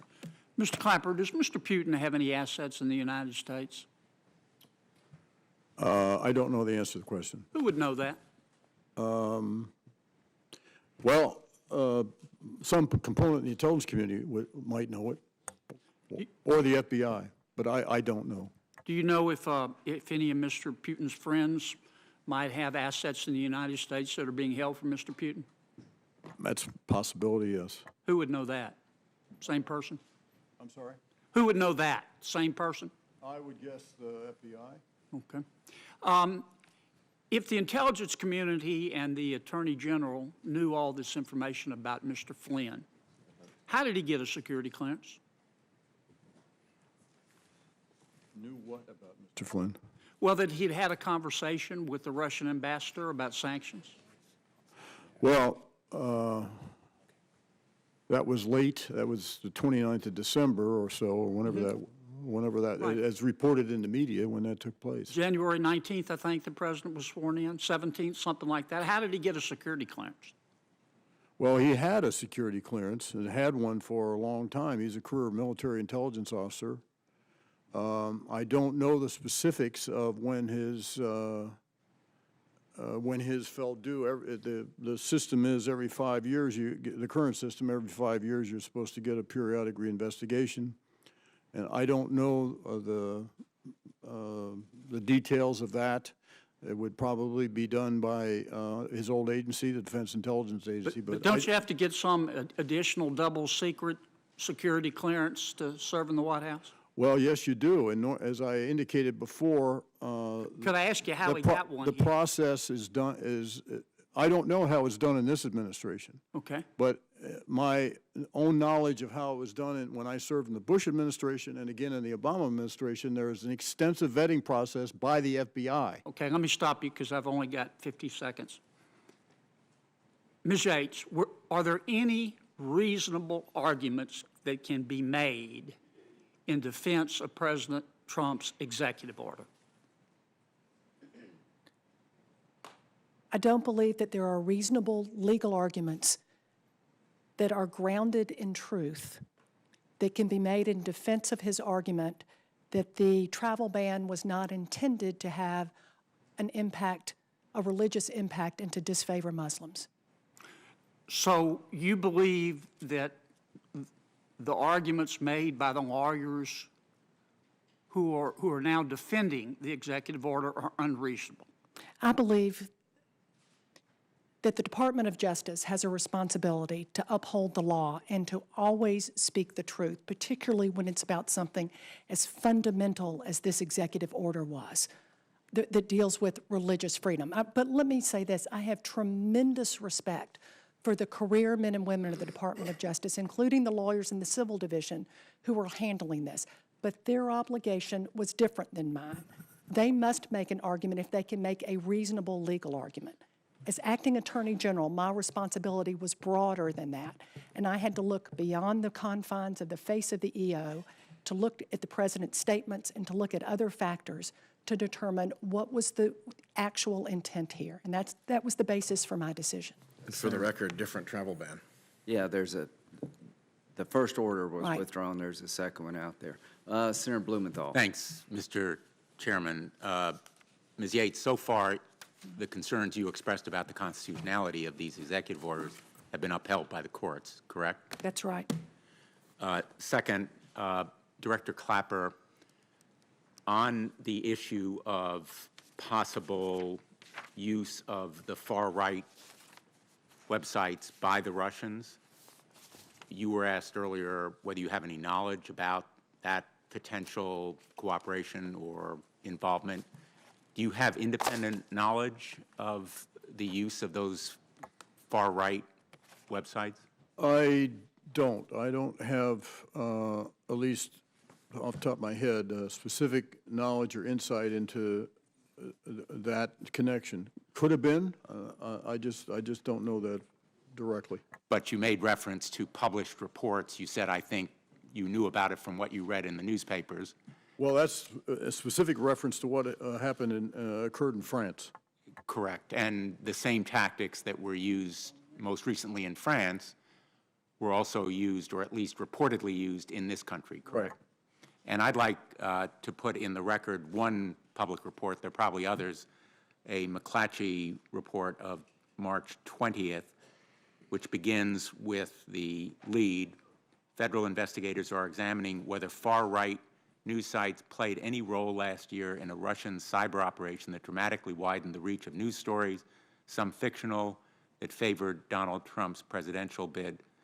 It quotes two people familiar with the inquiry, and it goes on to mention as among those sites, Breitbart News and InfoWars, if, Mr. Chairman, if this report could be entered in the record. Do you have knowledge, Ms. Yates, of that federal investigation? I don't, and if I did, I couldn't tell you about it. I thought that might be your answer.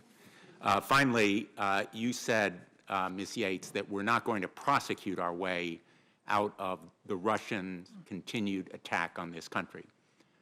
But putting Americans in prison if they cooperate, collude, aid and abet, or otherwise assist in that illegality might send a very strong deterrent message, correct? I expect that it would, yes. And there are indeed criminal penalties existing on the books. We don't need new laws which involve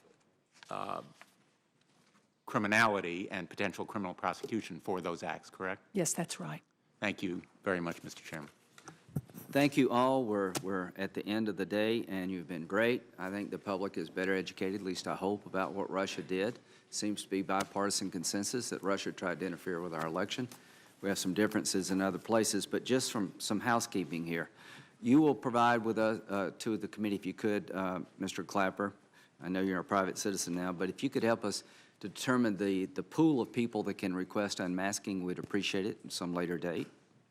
When it comes to incidental collection on 2016 campaigns, I'm a little confused, but I think we found at least one occasion where that did happen. You made a request for unmasking on a Trump associate and maybe a member of Congress. Is that right, Mr. Clapper? Affirmative? No? Yes. Okay. Do we know of any others off the top of your head of any other candidate on either side of the aisle? Well, I don't, there could have been other requests, unmasking requests that I did. But there's a way to find that out. Yes. Okay, good. And the best way to do it would be to the original collection agency Right, who to could find probably out compile who that. requested what. Finally, the current Deputy Attorney General, do you know him, Ms. Yates? Do you have confidence in him? Yes, I do. Thank you all. Final comment? Absolutely. During the last hearing, we had the author of the Kremlin playbook as one of our witnesses, and we had the very well-regarded Kenneth Weinstein as one of our witnesses, and they both agreed that the United States is leaving itself vulnerable to this kind of influence if we continue to allow shell corporations to proliferate without a way for law enforcement to figure out who the beneficial owners are. So I mention that because Chairman Grassley and I are working on a piece of legislation to help solve that, but I think it's very important in this area, and I just wanted to flag it and express to Chairman Grassley my appreciation for his bipartisan cooperation on that front, and of course, my appreciation to Chairman Graham for his work to make this hearing a success and so interesting and meaningful. Thank you. Thank you both. Hearing's adjourned.